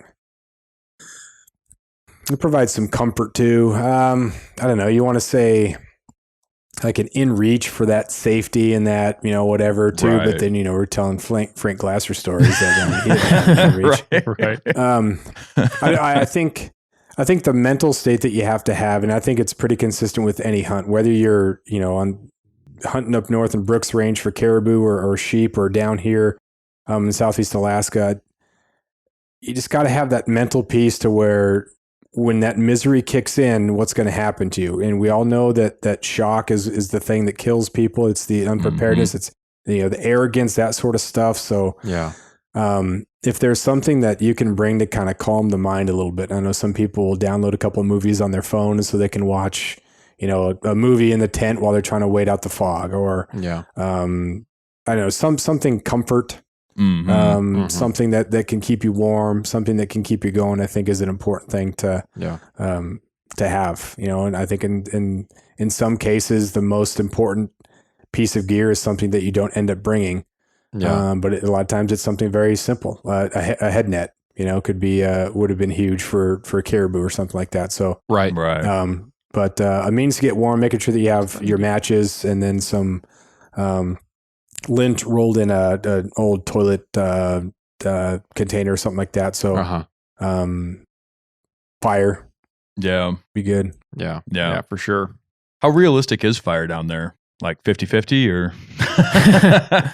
I don't know. Like, that's another thing. You might be burning a whole bunch of calories. Hey man, you just need to get off the mountain. Just don't stop. Just keep moving, get the heart pumping, and get off the mountain. That was part of the things, the curriculum on Prince of Wales growing up. I did all my schooling in Klawock, and we did survival trips at 5th grade and 6th grade, and you just kind of knew, and we just made fires in the woods. We'd go out and just hang out. So we just kind of knew those sort of skills that were really important. So, right. But even now, like, it's been raining for, last couple of days off and on. It's going to be hard to find stuff to really make a fire. Right. You might be able to get something that kind of smolders, but then adding more to it, you're just not going to have a whole bunch of stuff laying around. You watch a lot of those films, and I love the idea of being able to set a nice fire during your Wyoming elk hunt. And, right. Sit around it with your buddies. Yeah. Yeah. Because you got all this super, super, super dead, dry tinder around, you know, and so you just kind of dig it out, or, you know, if it's underneath a tree, and so you can wait out the snowstorm with this nice fire. And I think, man, that'd be cool. One day. One day. Right. Must be nice. All right, folks. We all know that one of the most common mishaps in hunting is damage to your rifle scope. Last year, I found the solution to that problem with the Stealthy Hunter rifle cover. It wraps around your scope and actions securely to protect it from getting knocked off of zero or even severely damaged. Stealthy Hunter also has a glassing pad and a wide variety of supplements for the outdoorsman, such as protein powder, CBD products, turmeric, and gut health supplements. They also make a lightweight trauma kit weighing in at just 14 ounces that includes everything you need and nothing you don't for all of your backcountry medical emergencies. To shop all of their equipment and supplements, go to stealthyhunter.com and enter the discount code at checkout, The Northern Hunter, to save on your order today. All Stealthy Hunter equipment is proudly made in the USA.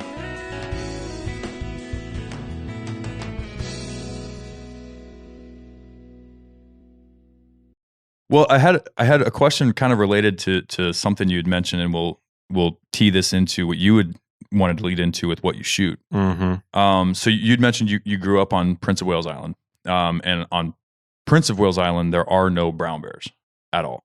Yeah, it's a black bear only area. But on the mainland, if you were to be hunting deer on the mainland, or in Unit 1, there is the potential for brown bears. What's been your experience with the density of them, or the awareness of them you should have going into a hunt like this? And how does that play into your strategy at all? If at all, I should say. I'm trying to think what's the proper way to answer this. You know, without seeing, you guys live in Alaska. You guys have been out on hunts, and so you're kind of aware of what you need to do in certain situations to make sure that you're safe. Yeah. And so if you are to say, I don't really worry about them, someone from down south would be like, oh, so I don't have to worry about them, or, you know, Right. you're being negligent, and you are being, Right. this is potentially dangerous for you to say not to worry about them. But for Alaskans, again, it's just because we're naturally aware of them. Yeah, that's Yeah. one of the things. It's the respect for them. I have an absolute respect for them, Mm-hmm. and in that respect, the fact that I don't really worry about black bears, that's not a matter of disrespect. That's, you know, growing up here since I was 5, and I've been fishing at the river, and I know that this black bear is not gonna like eat me. Yeah. You know, if I get Yep. far enough from my fish, he's gonna, if it's comfortable enough for him, he's gonna get closer. Maybe, but I could probably run him off and say, hey man, you know, these are my fish, and he'll take off because he's Yeah, not right. looking for Yeah. that. Right. Right. Yeah. And Just kind of brown reason through bears it are with them. different, and I don't have a whole lot of experience with them, so I'm definitely a lot more worried, nervous about those. But the concentration of brown bears here is not very high, and Mhm. especially this time of year when you're starting to get some of the fish showing up in the creeks. As long as you're away from the creeks, you're in pretty good shape, and you're making noise as you're hiking up. Yeah. But yeah, the concentration of brown bears down here where I hunt is to the point where I don't bring bear spray.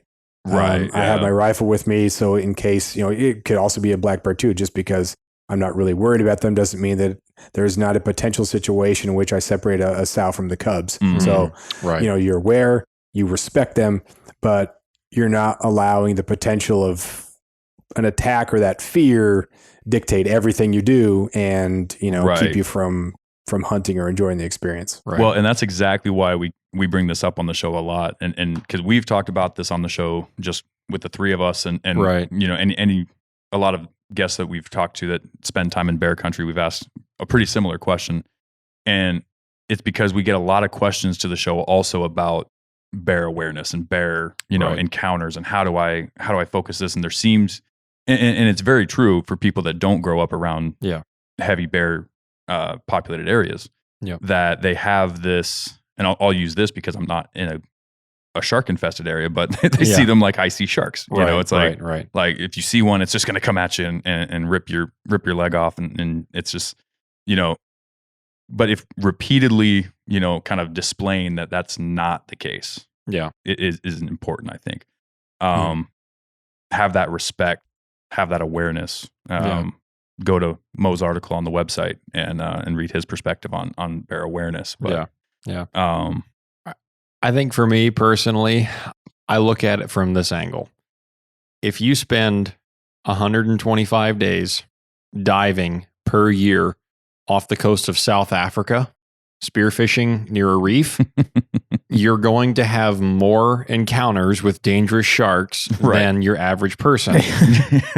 Just because you read an article on the South African Times, I'm just making stuff up here, about, only one in 100,000 people is ever going to have a bad encounter with any kind of shark in their lifetime. Well, okay. How many of these people are spending this amount of time in the water? That's true. Right. Yeah. So for me, I kind of equate that to bear encounters.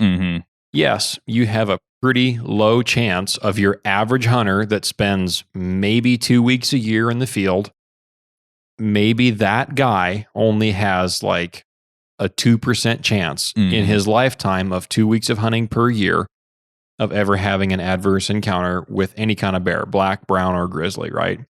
But for people that are spending a lot more time in the field per year, especially in a place like Montana or Wyoming or Idaho or Alaska, or certainly a lot of parts in Canada, your chances go up exponentially. Oh yeah. Just like if you're hiking with a rod sticking out the top of your backpack on a mountain peak in a lightning storm, you've got a pretty good chance of getting struck by lightning compared to most people, right? Because you're putting yourself in that position. And as hunters, yes, you are putting yourself in a little bit higher chance of a risk of that kind of situation going down, but still understanding that the vast majority of bears want nothing to do with you. Absolutely, yeah. And it's the old saying of, well, they're more scared of you than you are of them.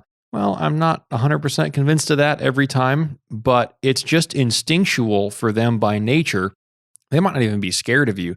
They just know that they don't like how you smell. Right. You don't belong there, and they just don't want anything to do with you. Might not even be that they're scared of you. You're just an unfamiliar object to them. Right. And that's what I mean with the impression of them. I think a lot of people think they're like these foaming at the mouth, just constantly confrontational creatures, which they're just not. They're just out there living their best life, man. I think the story of Timothy Treadwell, it's a crazy story. If you guys read Grizzly Maze, and the fact that he was able to live with the bears for as long as he did. Right.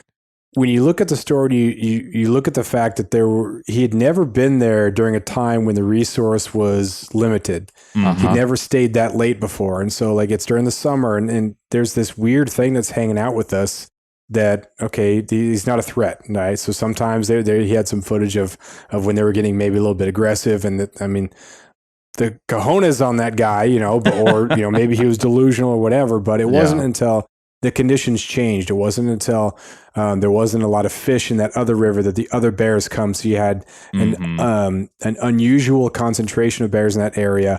Plus it was getting later in the year and they're just packing on calories because they know, and that sense of urgency has kicked in. Yeah. So everything can work. The program was scary and terrifying and ridiculous and delusional and, a bad example, but it didn't end up costing him until the conditions changed. And that was him being a little bit later. And that's right. Being more aware in certain conditions. Okay. This is getting toward later in the year. This is a concentration. There's fish in the river. I need to be extra careful here because this is pack on calorie time. This is bear concentration time. This isn't early on in the year when it's no big deal. So I think being aware of the ecology and how things work too, and what variables might become more important as things go on is an important thing to keep in mind too. That's a solid point. So is there anything you carry specifically for bear protection? A shout that is a lot less like masculine than I hope it would be. You hope that it would be like a hey, but sometimes it's kind of a hey, kind of a No, I will say that I was fishing. I was fishing this creek, and I had a couple fish on the shore, and there was a bear that was in the rapids, and he kind of wasn't having much luck, and he looked over at me and he started popping his jaw.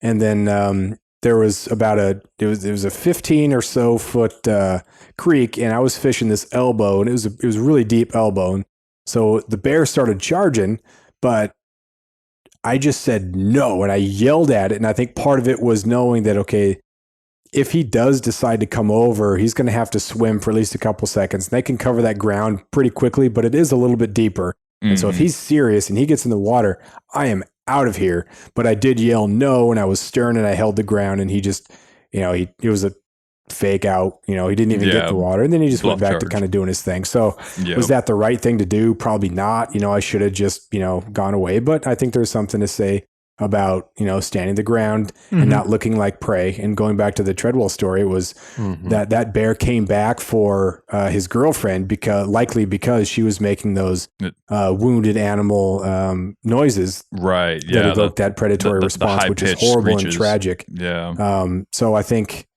that can be an important thing too. You just hope in that situation you do the right thing. Sometimes it's irrational, but it ends up kind of being the right thing. Right. There's a lady in Juneau who a black bear snatched her dog, and so she ran up to the bear and punched it. That's the wrong thing to do. But, in that moment it worked. And so you can just kind of hope that in that moment you end up doing the thing that, ends up being the right thing. Yeah. Right. Yeah, for sure. So I guess this would be a good time to ask the question, what do you carry for a rifle? Mm-hmm. I have a 270. I shoot a 130 grain. I like the Hornady ELDX. I got to a point where I was buying a lot of the cheapest ammo.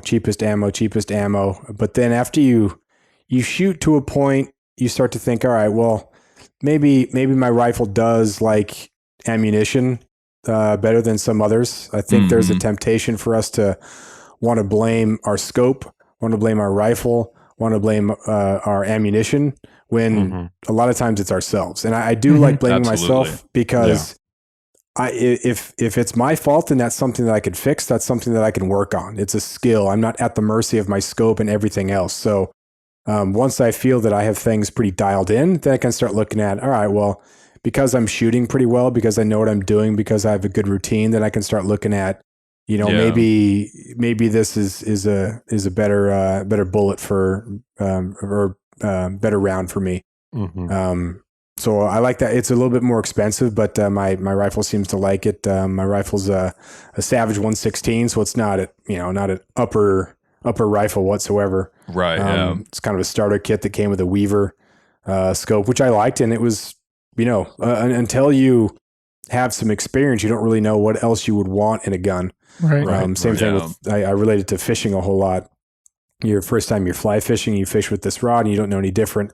And then you fish with a premium rod, you think, oh, I like this rod because of this. Or I wish I had a rod that could do this. Yeah. Same thing with glass. You get a nice pair of binoculars and then you see one that is better at low light and you think, oh, okay. Yeah. This is the extra $500,000. So this is lighter. This is better glass. That morning glassing session, it's going to be a lot easier to see certain things. So, right. For sure. But I think it's rather than just throw a whole bunch of money at stuff and not really understand what you're getting. Yeah. And so I'm glad that I've kind of eased my way into this. Yeah. Absolutely. And that's one big mistake a lot of people make coming into things. I think it is diving in to the most expensive rifles they can get without having hardly any range time. Yeah. And all of us here started with cheaper rifles and cheaper glass, and then upgraded as our skills got better, as our realistic ranges got better, as our needs changed. Right. We kind of just got something that got us out there. Yeah. And once we hit a point where it wasn't meeting our needs anymore, then we upgraded. Right. And I think that's a really good point to make. And a lot of people, they try to jump from having shot a rifle a couple times to buying like a $2,000 rifle. And I just think that's, there's a lot better things you could put that money towards in the beginning stages of your kit than something like that. Agree. Because as you said, you can have the fanciest, most accurate rifle in the world, but a lot of your shooting comes down to you. It's your shooting style, your form, your knowledge, your control, you know, how well you can control yourself in the moment. Yeah. And that 270, I'm sure that's a phenomenal deer gun. That's great. The ELDX is a little soft for what I like to shoot up here at some of the bigger animals like the moose and whatnot. But for a deer cartridge, I'll say this: I've rarely seen factory ammo fly as good as ELDXs do. They do have phenomenal accuracy. So for that alone, I would say if you're shooting something it's purpose driven for, it's absolutely worth. Yeah, worth I the use extra money. 150 grain or the 145 for bears too. Yeah. And this is another thing with personal preference. Is how are you going to take down that animal? Some people are advocates for just get a big animal and break the shoulder. Versus other people are like my buddy's wife, her dad was a guide in the Yellowstone area, and so she grew up shooting everything elk and everything else with a 243 because it was impressed upon her that you shoot the heart. You don't shoot the animal. You don't shoot the side of the deer or the elk or the whatever. You shoot the heart, and that sort of aim small, miss small. Right, exactly. That makes a huge difference. And so, if you're intimidated by the animal that you're trying to take, and all of a sudden you're looking at, this is such a huge animal, like it's a bigger heart. It's bigger lungs than you were looking at before. So if you look at it like that, and you obviously want to have an appropriate cartridge to go with it. Going back to Frank Glasser, what did he shoot? He shot a .6 is what he recommended for. But he used was a 22 Swift for a lot of animals too. Or 220 Swift, 220. Yeah, 220. Yeah. So he actually he did. I think he killed a grizzly with that, didn't he?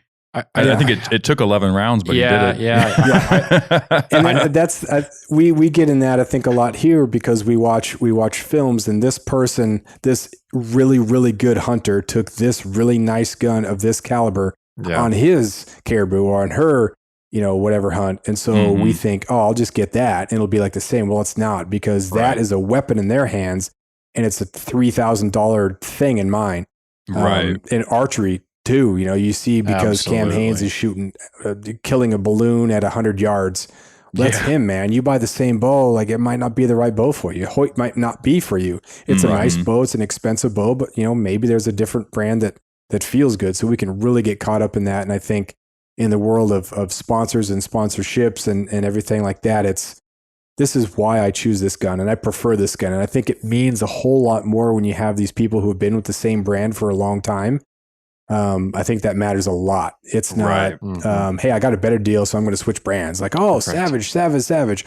Oh, Christian, and just kind of move in between all these things based on the deal that I got. Yeah. So when some people have been wearing Sitka for a long time because they like it, and you look at the pants and they're faded, I wear this a lot. Right. There's that indication they've been wearing this for a long time because they like it. Or the rifle or the bow or the whatever. And that speaks a lot. So when you're looking for, who should I be impressed by or who should I be influenced by? Right. I think if we look at those things, that we can give us a bigger clue into whether it's hype or whether this high performing hunter uses this high performing weapon. Yeah. I totally agree with you. I just after you mentioned the rifle and cartridge setup that you're running there, just to give folks an idea, the Hornady box velocity for a 270 Winchester with a 24-inch barrel with that 145 grain ELDX is still 2970. Oh yeah, which is cooking out there really, really quick for a 145. Definitely a little bit on the heavier side for a 270. You can get 150s and I think maybe some 160 grain range if you hand load. But for the vast majority of it, 130 grain bullet is kind of your bread and butter. That's what the 270 started with when that cartridge was actually originally designed back in the earlier part of the 1900s. But yeah, for a 145 grain bullet with that high of a BC like the ELDX has, still getting that kind of velocity, that gives you really, really good versatility. Yeah. And you mentioned that you shoot bears with that too. Did you kill your brown bear with that cartridge as well? I had an .6 with a 220 for that one. Okay. Yeah. Gotcha. I also really like the Federal Fusion for 270 and the 130 grain. And then also like my Alpine shots, I'm not sure if I've shot, I think my longest shot in the Alpine's been about 220 yards. Wow. Yeah. So I was just a lot ask of them have between 60 and 150 just because I don't know. It's not that I love the stock so much. I just think that, I like to be within my effective range. There are a couple of times when you see this nice deer from a long way away, but I don't want to miss. I think I'm more right. I don't know if I'm panicked or anything like that, but this needs to get closer. Let's get closer. And a lot of times when you do cover, if you do get to that spot and you pop up, all of a sudden you're right there, and so you're able to make a nice short shot. But I know some people who are excellent marksmen, and they shoot long distances. Yeah, but I would say, does the terrain lend itself to long distance if you're capable and ethical at those distances? That's some of my buddies that I've had on the podcast talking about sheep. You have to have a really good effective range because you don't have the texture that we have here. You can really noiselessly make stalks in the Alpine here because you're dealing with that vegetation that coats everything. Right. And so if you are, kind of, sliding your feet through that, it's still going to sound, like something else. You're not going to have a whole bunch of rocks that are just falling down. Right. And you're not going to be exposed. You can pop back, or you can get into this little bit of texture, or you can maneuver around, and so you can use that mountain to your advantage. There's a lot more of that than there is up there when you're just totally exposed. Yeah. So I guess kind of a subsidiary question to that then, have you ever considered bow hunting these deer early season? I've considered. I'm going to this year, but I want to get that first one in the bank, in the freezer. And then some of the terrain, I get nervous because up top, again, it's nice and it's open, but then once, if you get a good shot and the thing runs 20 yards, 30 yards, falls, slides, your recovery could be really tough. Right. And because you can't see where it goes, it disappears in the woods, goes off this cliff, whatever. I really am concerned potentially about losing it. And so that kind of shakes the confidence a little bit. So I shouldn't go up there terrified to lose a deer, because that's not the mindset you need to have. It's like, oh man, I hope that I did that. So I'm going to take it up there, and I'm, you just got to put yourself in a situation to get a good shot. And then in that moment, worry or think, okay, maybe this isn't going to work out, but not talk yourself out of stuff. So I really like rifle hunting. I like bow archery in the rut. And after the first one, after the first one there. And that's a good point, because then the pressure's kind of off. You've got one in the freezer. You got a little bit of fresh meat. Yeah, it's kind of. Well, I was going to say that's kind of the same way that I've always approached deer hunting. I've never even tried bow hunting. I know one year I brought a bow down to deer camp down there in Southeast. It was, man, it's got to have been 4 or 5 years ago now. It was after I'd been doing it for several years. I'd shot a number of deer, and I thought, well, hey, maybe I guess I'll bring my compound bow this year. It was the first year that I've been shooting a compound, and I thought, it'd be fun to call a deer in close and then shoot it with a bow, and that ended up being just the worst weather year I've ever had. It rained nonstop every day, and the brush just seemed extra thick, and more leaves still hanging on, even late in November, like that kind of tail end of the rut there. I think I went that year right before Thanksgiving. And the bow never even left camp, man. And I shot 3 deer, I think, that year, but I shot them all with a rifle. And just because of the conditions, and I grew up shooting a bow, and that there's a specific place for me where I really still do enjoy bow hunting. But if it comes down to, obviously, rifle hunting is always going to be, for the most part, more effective. You're going to have a higher chance of success of if you define success as the kill, which for a lot of our hunts is you bring home meat. That's what defines success. You're and feeding your family with that. And when the conditions and the brush and everything just kind of piles up, I guess I can just say I'm not that dedicated to it. I'm totally okay with just, you know what? It looks miserable out there. It's foggy. I've got to climb half a mountain today to even get to my spot through the Devil's Club and through the alder tunnels. And I don't feel like catching my arrows on everything on the way up the hill. So I'm just going to take my rifle. And I'm totally okay with that. And I haven't brought my bow back down there since. And I personally, I don't see it happening anytime soon again either. And, you know, like you said, it's not that I don't enjoy rifle hunting. I love it. It's an absolute riot. I don't feel like I have any more fun necessarily bow hunting. It's a different challenge. But for me, I mean, the most bow hunting I've done here in the last several years now has just been limited to just shooting bears over a bait with it. Right. Yeah. Which is a lot more controlled environment. But I took my bow out and I had a couple misses. One, I came to full draw, but you don't realize how, like, everyone knows that it's very dense brush down here, but when you're archery hunting, it's so much more amplified because there are times when you can see vitals exposed, and this is not an unethical shot with a rifle because you're going to have a flat trajectory. You're going to be, you know, you're going to be fine, but the trajectory of an arrow at 30 yards, there's stuff to consider, and you could be, you know, nicking stuff. So there are a couple of times where I've drawn on something and then it's right there, but just it's not clear, and then it takes off. And there was another where I'd sat down and I'd called and it just been downpour. So I was in my Grundens, but I was just still soaked and just wet and cold. And I'd sat there and I would sat there. So my hands were getting numb because you have your gloves on, but if you're not wearing rubber gloves, they're still going to get wet. So even if you're wearing Gore-Tex or whatever, if you have your hands down, the water's going to run down the sleeve unless you have your glove tucked into the sleeve. So my hands were wet. Everything was wet. And then I had my quarter zipped all, so my face was mostly covered, and a deer comes out, and man, I could hardly feel my hands. And it wasn't that it was that cold, but it was 37 and rainy, and so like you're stinking cold. I couldn't really feel my hands, and when I drew back to get my anchor, I couldn't really feel my anchor. There was a little bit of extra cloth because I had that zipped up, and I'd never shot with that like that before. I'd never shot with, you know, if I have everything zipped up and I can't feel my anchor through the fabric. So I missed by a foot in front of it at 40 yards just because I wasn't lined up right. You know, everything was cold, couldn't feel it. And I thought, man, that is a whole different thing I hadn't even thought of. And I'd never practiced that. I practiced sometimes kind of in the rain.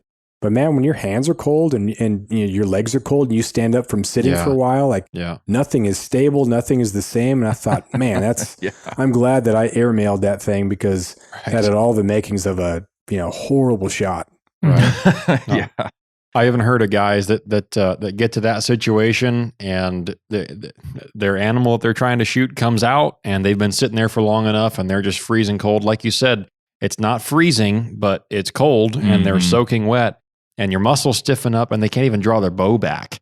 You know, they just can't even muster the strength. So, you know, good on you for not touching one off mid draw either, because that's something else to consider. We're like standing up and passing out or something like that. Yeah. Right. Yeah. Well, and kind of even throwing back to, you know, what he was talking about with the exposure, you know, making sure you have a way to warm up. Right. A lot of people that live in the warmer parts of the country don't realize that you don't have to be at freezing or below freezing to get hypothermic. You can get hypothermic in 60 degrees if it's cold and rainy. Yeah. If you're wet.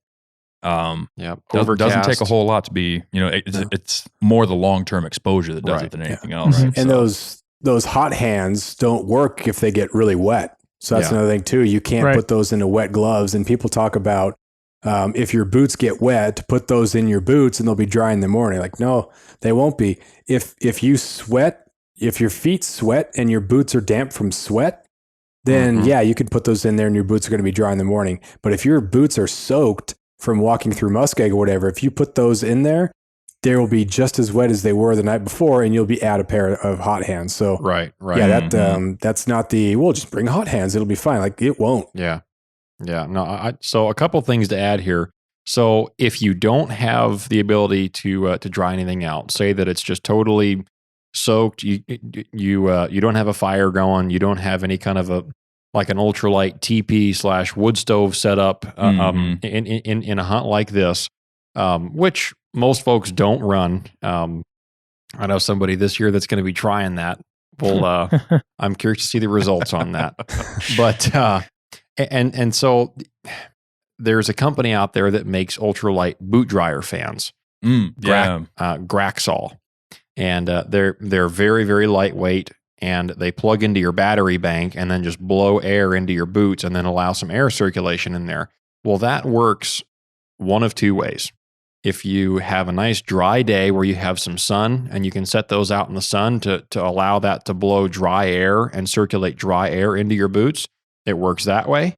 And then it also works even better if you have a heated tent where you can hang those boots up on the top of your tent and use the heat from the wood stove to do that. That dries your boots out one of two ways with those boot dryer fans. Another trick that I learned about trying to get the majority of the water out, not all of it, but some of it, because I've spent a lot of time hunting that coastal environment, is bring some kind of like a little ShamWow cloth and keep that in like a little dry bag in your pack. They don't weigh anything, but just bring a couple of those. And then at night, if you don't have any kind of a heat source, you can't put those boot fans in there to get any warm, dry air into them. You can put those little dry microfiber cloths in there, let them sit there overnight, and that will actually draw a lot of the water out of the boot. It's not going to be the best thing. It's not going to work 100% successfully to dry the whole boot out, but it's going to draw a lot of it out. So it's not just going to be completely sopping wet in the morning. Yeah. And then one more thing that I'll mention about getting hypothermic is a lot of people, I would probably say that over half of the folks that hunt in the backcountry have a down sleeping bag, which is totally fine. You know, that's personal preference. It's probably the most common fill option for sleeping bags. But you run into a problem when you climb into a down bag soaking wet at night, and then you sleep in that and you saturate the down, and it doesn't really dry you out as well. And you're already getting into it freezing cold, right? So take your Nalgene and boil a couple of jet boils worth of hot water and pour it in your Nalgene bottle, and then get into your bag and put that Nalgene bottle in between your thighs. And allow that external heat source, and having that bottle on the inside of your thighs. You know, you have your main arteries going up up the inside of your legs there. It'll warm you up for one thing. And I mean, at least for me, in short order, whenever I have to do that, I'm always unzipping my bag within an hour because I'm just hot. Right. But it also helps to have that external heat source to help push some of that moisture out of the bag and push it through that insulation. And that works a little bit more efficiently than if you're just relying on your own body heat to push vapor through a downfill bag. So that's just a couple of things that I've tried and had work really well in those southeast wet environments if you don't have any kind of a heat source. I feel like that's kind of an old timer trick that kind of took a break there for a while, because I remember hearing about that when I was a kid for the cold camping trips we'd go on, and then for probably 2 decades I never heard anybody mention it. Oh, really? And even people looking at me like surprised when I would bring that up to them. And then but it seems like a lot of people are doing that more often these days. So having the hot water Nalgene bottle really does make a big difference. It does. So let's dive a little bit farther into deer before we change gears here. For somebody that is a little inexperienced with hunting at that elevation and in that kind of terrain, go into a little bit about your stalking style and kind of the awareness of these deer, things to be careful of, things to be cautious of when you're putting a stalk on these deer. I think how jumpy they are, things like that. If you're going to, the biggest mistakes that I've made, one is not making a mental reference of what is around. So I see the deer and I just want to get out of its line of sight so it doesn't see me. And I just guess as I'm making my stalk if I'm going up the ridge or whatever. But you know, taking that second to think, okay, well there's 3 clumps of brush. Nope, there's 4 clumps of brush. It's the one that's here next to this rock, and so at least you're getting some idea of where it's at before you disappear. And then also knowing that when you do kind of recheck where you're at, to be really careful about that, because if you are coming over a ridge to look at that, you're going to be skylined unless you're a little bit, stealth with it, like choose something to kind of If there's some brush around there, you can kind of go into the brush and maybe trying to look through the brush rather than just stand up on the ridge or peek over the ridge. So I've made that mistake a couple of times. And so that's a lesson that I've learned, get those monuments figured out. Don't be in so much of a hurry, especially if they're bedding or feeding. Like, they're pretty relaxed. They're hanging out. So I think, rushing into a move, it can be a problem. So take your time, kind of see where you're at there. And then also patience as you're going through. We talked earlier about there's going to be a doe, there's going to be another buck there. So I think how they respond to you will be important. So there have been times where you see a doe and there's nothing you can do. It's right there, it's staring at you, and so you just kind of, all right, well, see what's going to happen. And sometimes the doe will just hang out. Sometimes it'll jog off. Sometimes it'll bed back down. But if the buck can see how the doe reacts, and if the doe reacts in a freaked out sort of manner, then that's going to put the buck in a little bit higher alert. So just know that there's going to be something in between, or it could be a little forky on your way to a really nicer deer. And this other buck, again, how it responds is going to impact how that buck is. There are times too where if you are in high concentrated areas, like, you're not going to survive that. It's not going to, the thing's going to take off. If there's a doe that spooks, then that thing's going to be gone too. If you're in an area that isn't as high traffic, doesn't get as much pressure, then they might be a little bit more tolerant. But just have in the back of your mind that even if you did get a long way back in there, just be aware. Make your note of where it's at. Take your time. What's going to be the stalk? Can you get there? And then en route, you're going to see something. And then, when you get close, as with anything, you have probably a little more time than you think if you're really, really nervous, but you probably don't have as much time as you think if you're super casual.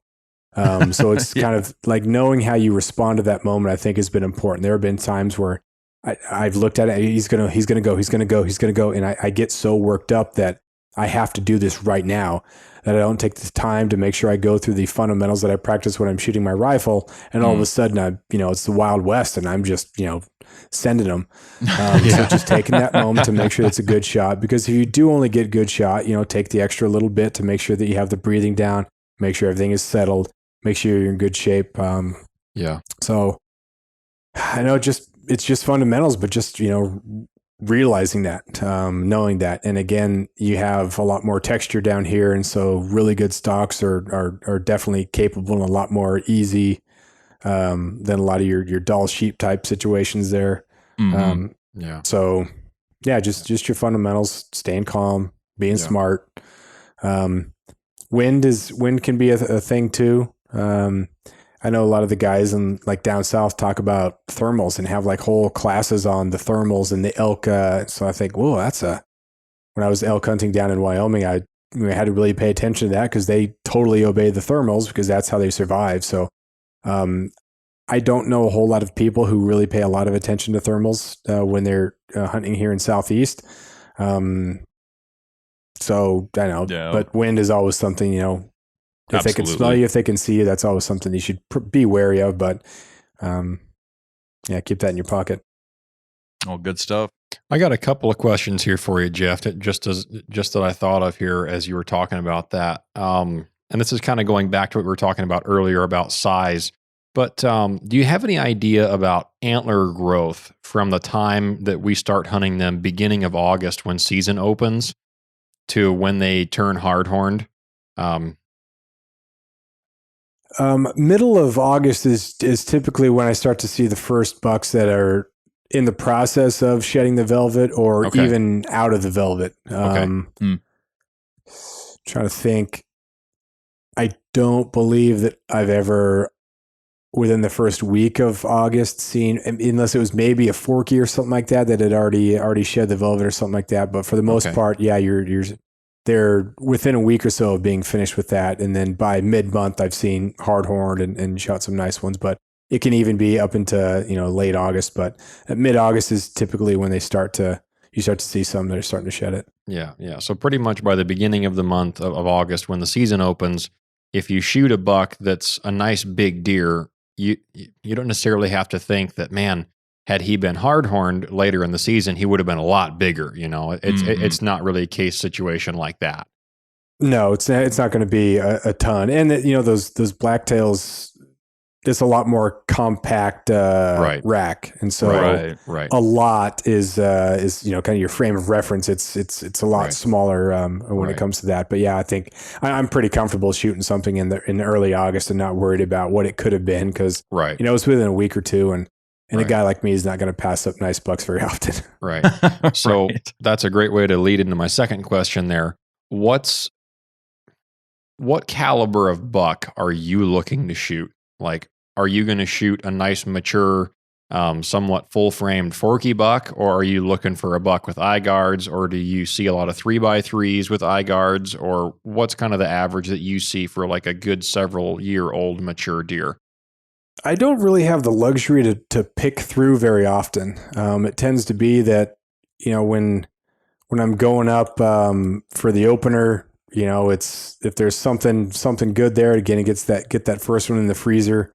You start passing up bucks in an area that doesn't have a whole high concentration of it. And you've even seen in some high concentration areas in Southeast where they used to, sort through. And now it's like, yeah, man, this is genetics wise, or what population is wise. This is about as good as I can expect. And so, people are taking some of those nice bucks, but if it's a nice looking, and there are a couple areas that they don't seem to develop anything more than just being like a really thick based forky. It's weird that there's nothing else, but that's just kind of what the genetics are. In some other areas, they just develop into really, really nice 3x3, super, so just awesome. And then other times it's a nice symmetrical 4x4. So, kind of based on where I'm hunting or where I have to hunt because of the opener, because of time, because of weather, that kind of adjusts my expectations. But for the most part, as long as it's a solid frame, because they're pretty small animals, so if you're using a tag on you're getting 27 pounds of meat. It's like, well, and it sounds trophy hunter-ish or this or that, but I put in some work. I would like something, and I'm okay with getting a nice bodied deer, but it's always nice to shoot a nice 3x3, 4x4 eye guards, but again, I'm not the type of guy who's been like, well, that guy's got one eye guard, I'm going to hold out to the next 4x4. And I've never had a buck scored, and I know I have some friends who've had some masher bucks, but based on where I'm at, the opportunities I have, and weather and all those other conditions, I'm ready to go. Right, for sure. No, I think kind of the benchmark for really trophy Sitka Blacktail deer here up in Alaska, and this includes Kodiak even, like the real monster buck category starts at 100 inches. And even a 90-inch deer is still a really nice buck. But for a lot of us residents that are just mainly shooting them for meat, but we're completely happy to just shoot the first mature buck that we see, as long as it's not an absolutely second year buck that's just barely starting to grow antlers even. As long as he's a mature buck, probably 3 to 4 years old or older, that most of us aren't going to pass up on that deer. No. And I know we've talked up on the show a bunch before about how good blacktail deer meat is, and I just want to reiterate, yes, I've had a lot of Dall sheep and I've had a lot of Sitka Blacktail deer, and I would have to say I think I prefer Sitka Blacktail deer. They are just fantastic eating. I guess kind of a good question on that note is, do you have a lot of fat on your August deer down there then? We have a good amount, yeah.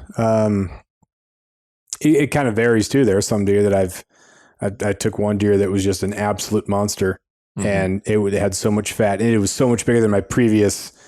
Like, this was a really big deer until I shot that one. I thought, oh, there's a whole other category. This is a whole different tier of deer. Yeah. And there's probably another one on top of that, but good amount of fat, but also a ton of meat. And it was just the bone structure was bigger. Everything was bigger about it, and it was just everything about it. It was just a magnum. And so I've shot some bucks that it was pre-rut and tons of fat, and then a couple of days later got another one, and there was not as much fat. So sometimes they, based on area, based on all kinds of different things, sometimes they start to rut a little bit sooner. So you get some that are, no fat, and others that have a ton of fat. So just kind of a crapshoot, especially when you get towards rut. But once you get later in rut, then it tend to be pretty lean. Yeah, for sure. Caribou are a lot the same way. Yeah, I was you going get to those say early caribou pre-rut, and you can get a pretty good layer of fat on there. But if you wait even just a couple weeks too long, and then there's hardly anything. They burn a lot of that during the rut, and they're going through a lot of energy. Yep. Yeah. So to change gears just a hair, so we've covered deer pretty good, but another thing you guys have down there is quite a few black bears. How much do you guys hunt those in the fall, would you say? In like this time of year, is your focus primarily on the deer? Or yeah, mostly deer. I've been on a couple Alpine bear hunts. Just you kind of look around and you're looking for that bear that's been eating those berries, because the Alpine berries are way better than the blueberries that are down in the bushes. Just so awesome but now typically it's just anytime I can get up and go out and hunt, it's going to be deer. But you can get them down on the rivers, and you can get a pretty good sized bear, but I mean, just 15 feet of tapeworm trailing after that thing, man, just disgusting, horrible thing that you don't want to deal with at all. Well, and that was going to be my follow up there was how's the eating of them at that time of year? Because I know spring bear is pretty much what I've eaten primarily, and I've heard some horror stories about the coastal bears, fall coastal bears. Yeah. Well, and black bears as scavengers, they're not always eating the freshest of the fish. There are a lot of times they're going to be walking up and down the shores, and they're taking these dead, rotting fish that you could fillet with a butter knife, and they're just lapping up the flesh, and it's disgusting. So if that's what you're eating, man, there's just no chance of that tasting at all good. And there have been a few times where we've been up top looking for bears in the Alpine and thought, we're actually not that far from a river. And it doesn't take a whole lot for a bear to move, and it may have been eating a whole bunch of fish yesterday, and this is a trap. So it's going to be like rotten fish with a side of blueberry. So yeah, sardines and berries. Yeah. Sounds good. Yeah. I've Southeast delicacy. I was going to say, I'm 2 times now I've eaten coastal brown bear, and pretty safe to say that's the only 2 times I'm ever going to try it. It's it's not good. It's not worth it. I mean, obviously in the survival situation, I would eat it, and I would eat it happily. But strong fishy flavor, and just not good. I mean, just too tough, too sinewy. Spring black bear is a whole different game, but especially up here in the interior, where they're not eating fish. They're not eating that nasty rotten fish like you were talking about. And even the meat that they do eat up here is for the most part more fresh red meat, caribou and moose and things like that. Normal type of feed.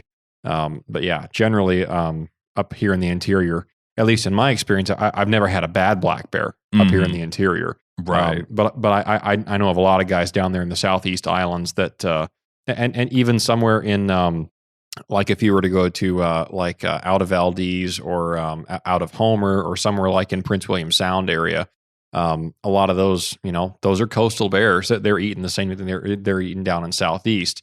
And just that difference in feed and eating those rotten fish, to me, I wouldn't go shoot one for meat. Right. Yeah. If that was a hunt I wanted to go do, I would just go do it just to get a bear out of there. Yep. Just because number one, I love bear hunting, and number two, it's a management tool.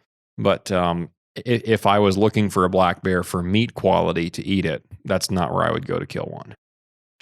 Well, I think we're going to go ahead and wrap this one up. We've been trying to keep these a little bit shorter, and I think we've packed a lot of really great information into this one. In closing, is there any closing thoughts you would want to throw out to a first-time deer hunter or somebody who's coming out to at least that region for the first time? Maybe they have experience with other things, but not in that area. I would say dive into podcasts. And it's a pitch to Alaskans too. There's I don't begrudge people who come up here and film videos and do podcasts and whatnot, but I think you just get a different flavor for a lot of the little things that you might not pick up in an episode or a film or something like that. Again, lower 48ers that come up and do as we do for a week or something like that good on them. There's nothing at all wrong with that. But I think searching out Alaska podcasts, and there's a lot more of us than people I think.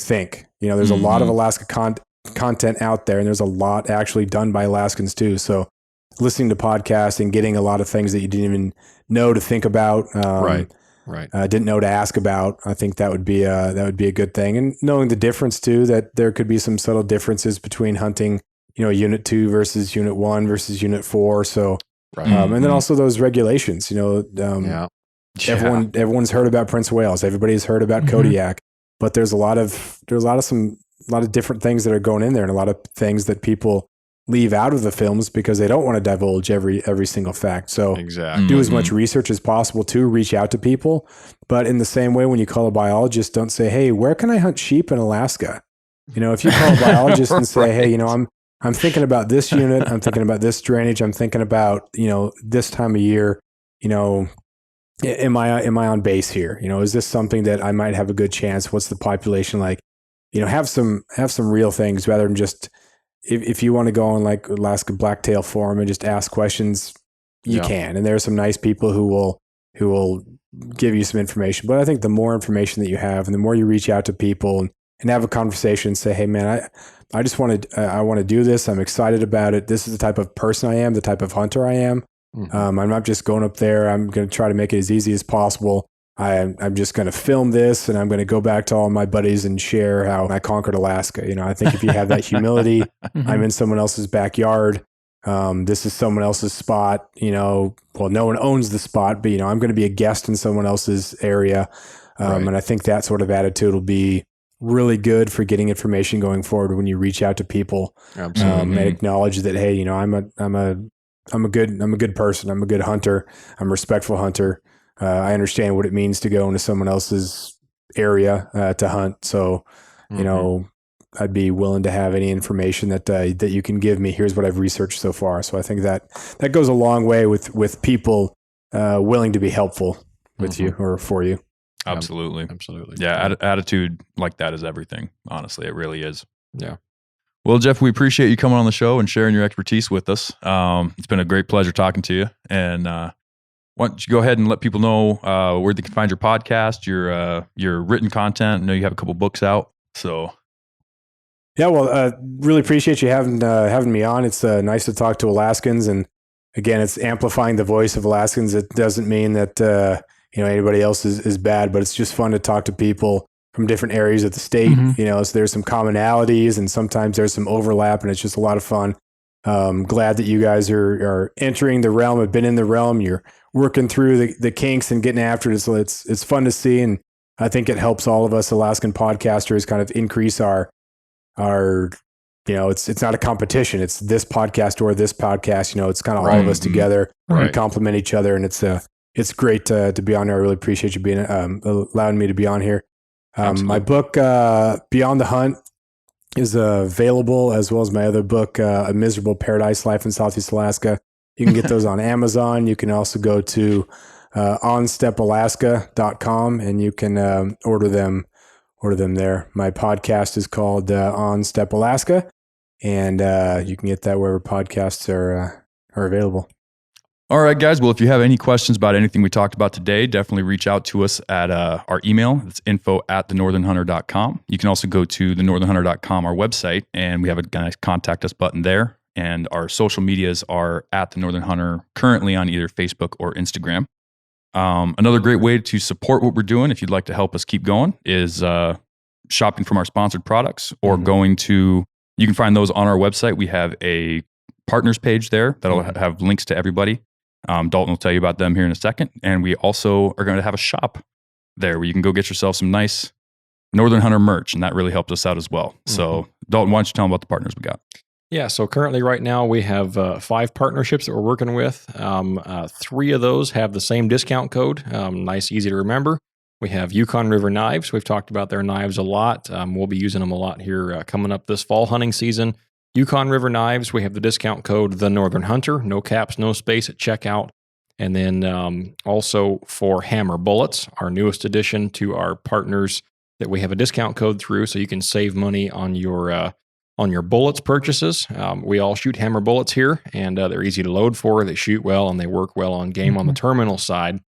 And then also, not to forget Stealthy Hunter with Ryan Lamper's gear shop with rifle covers and glassing pads and all of the Stealthy nutrition supplements that we take here at the show.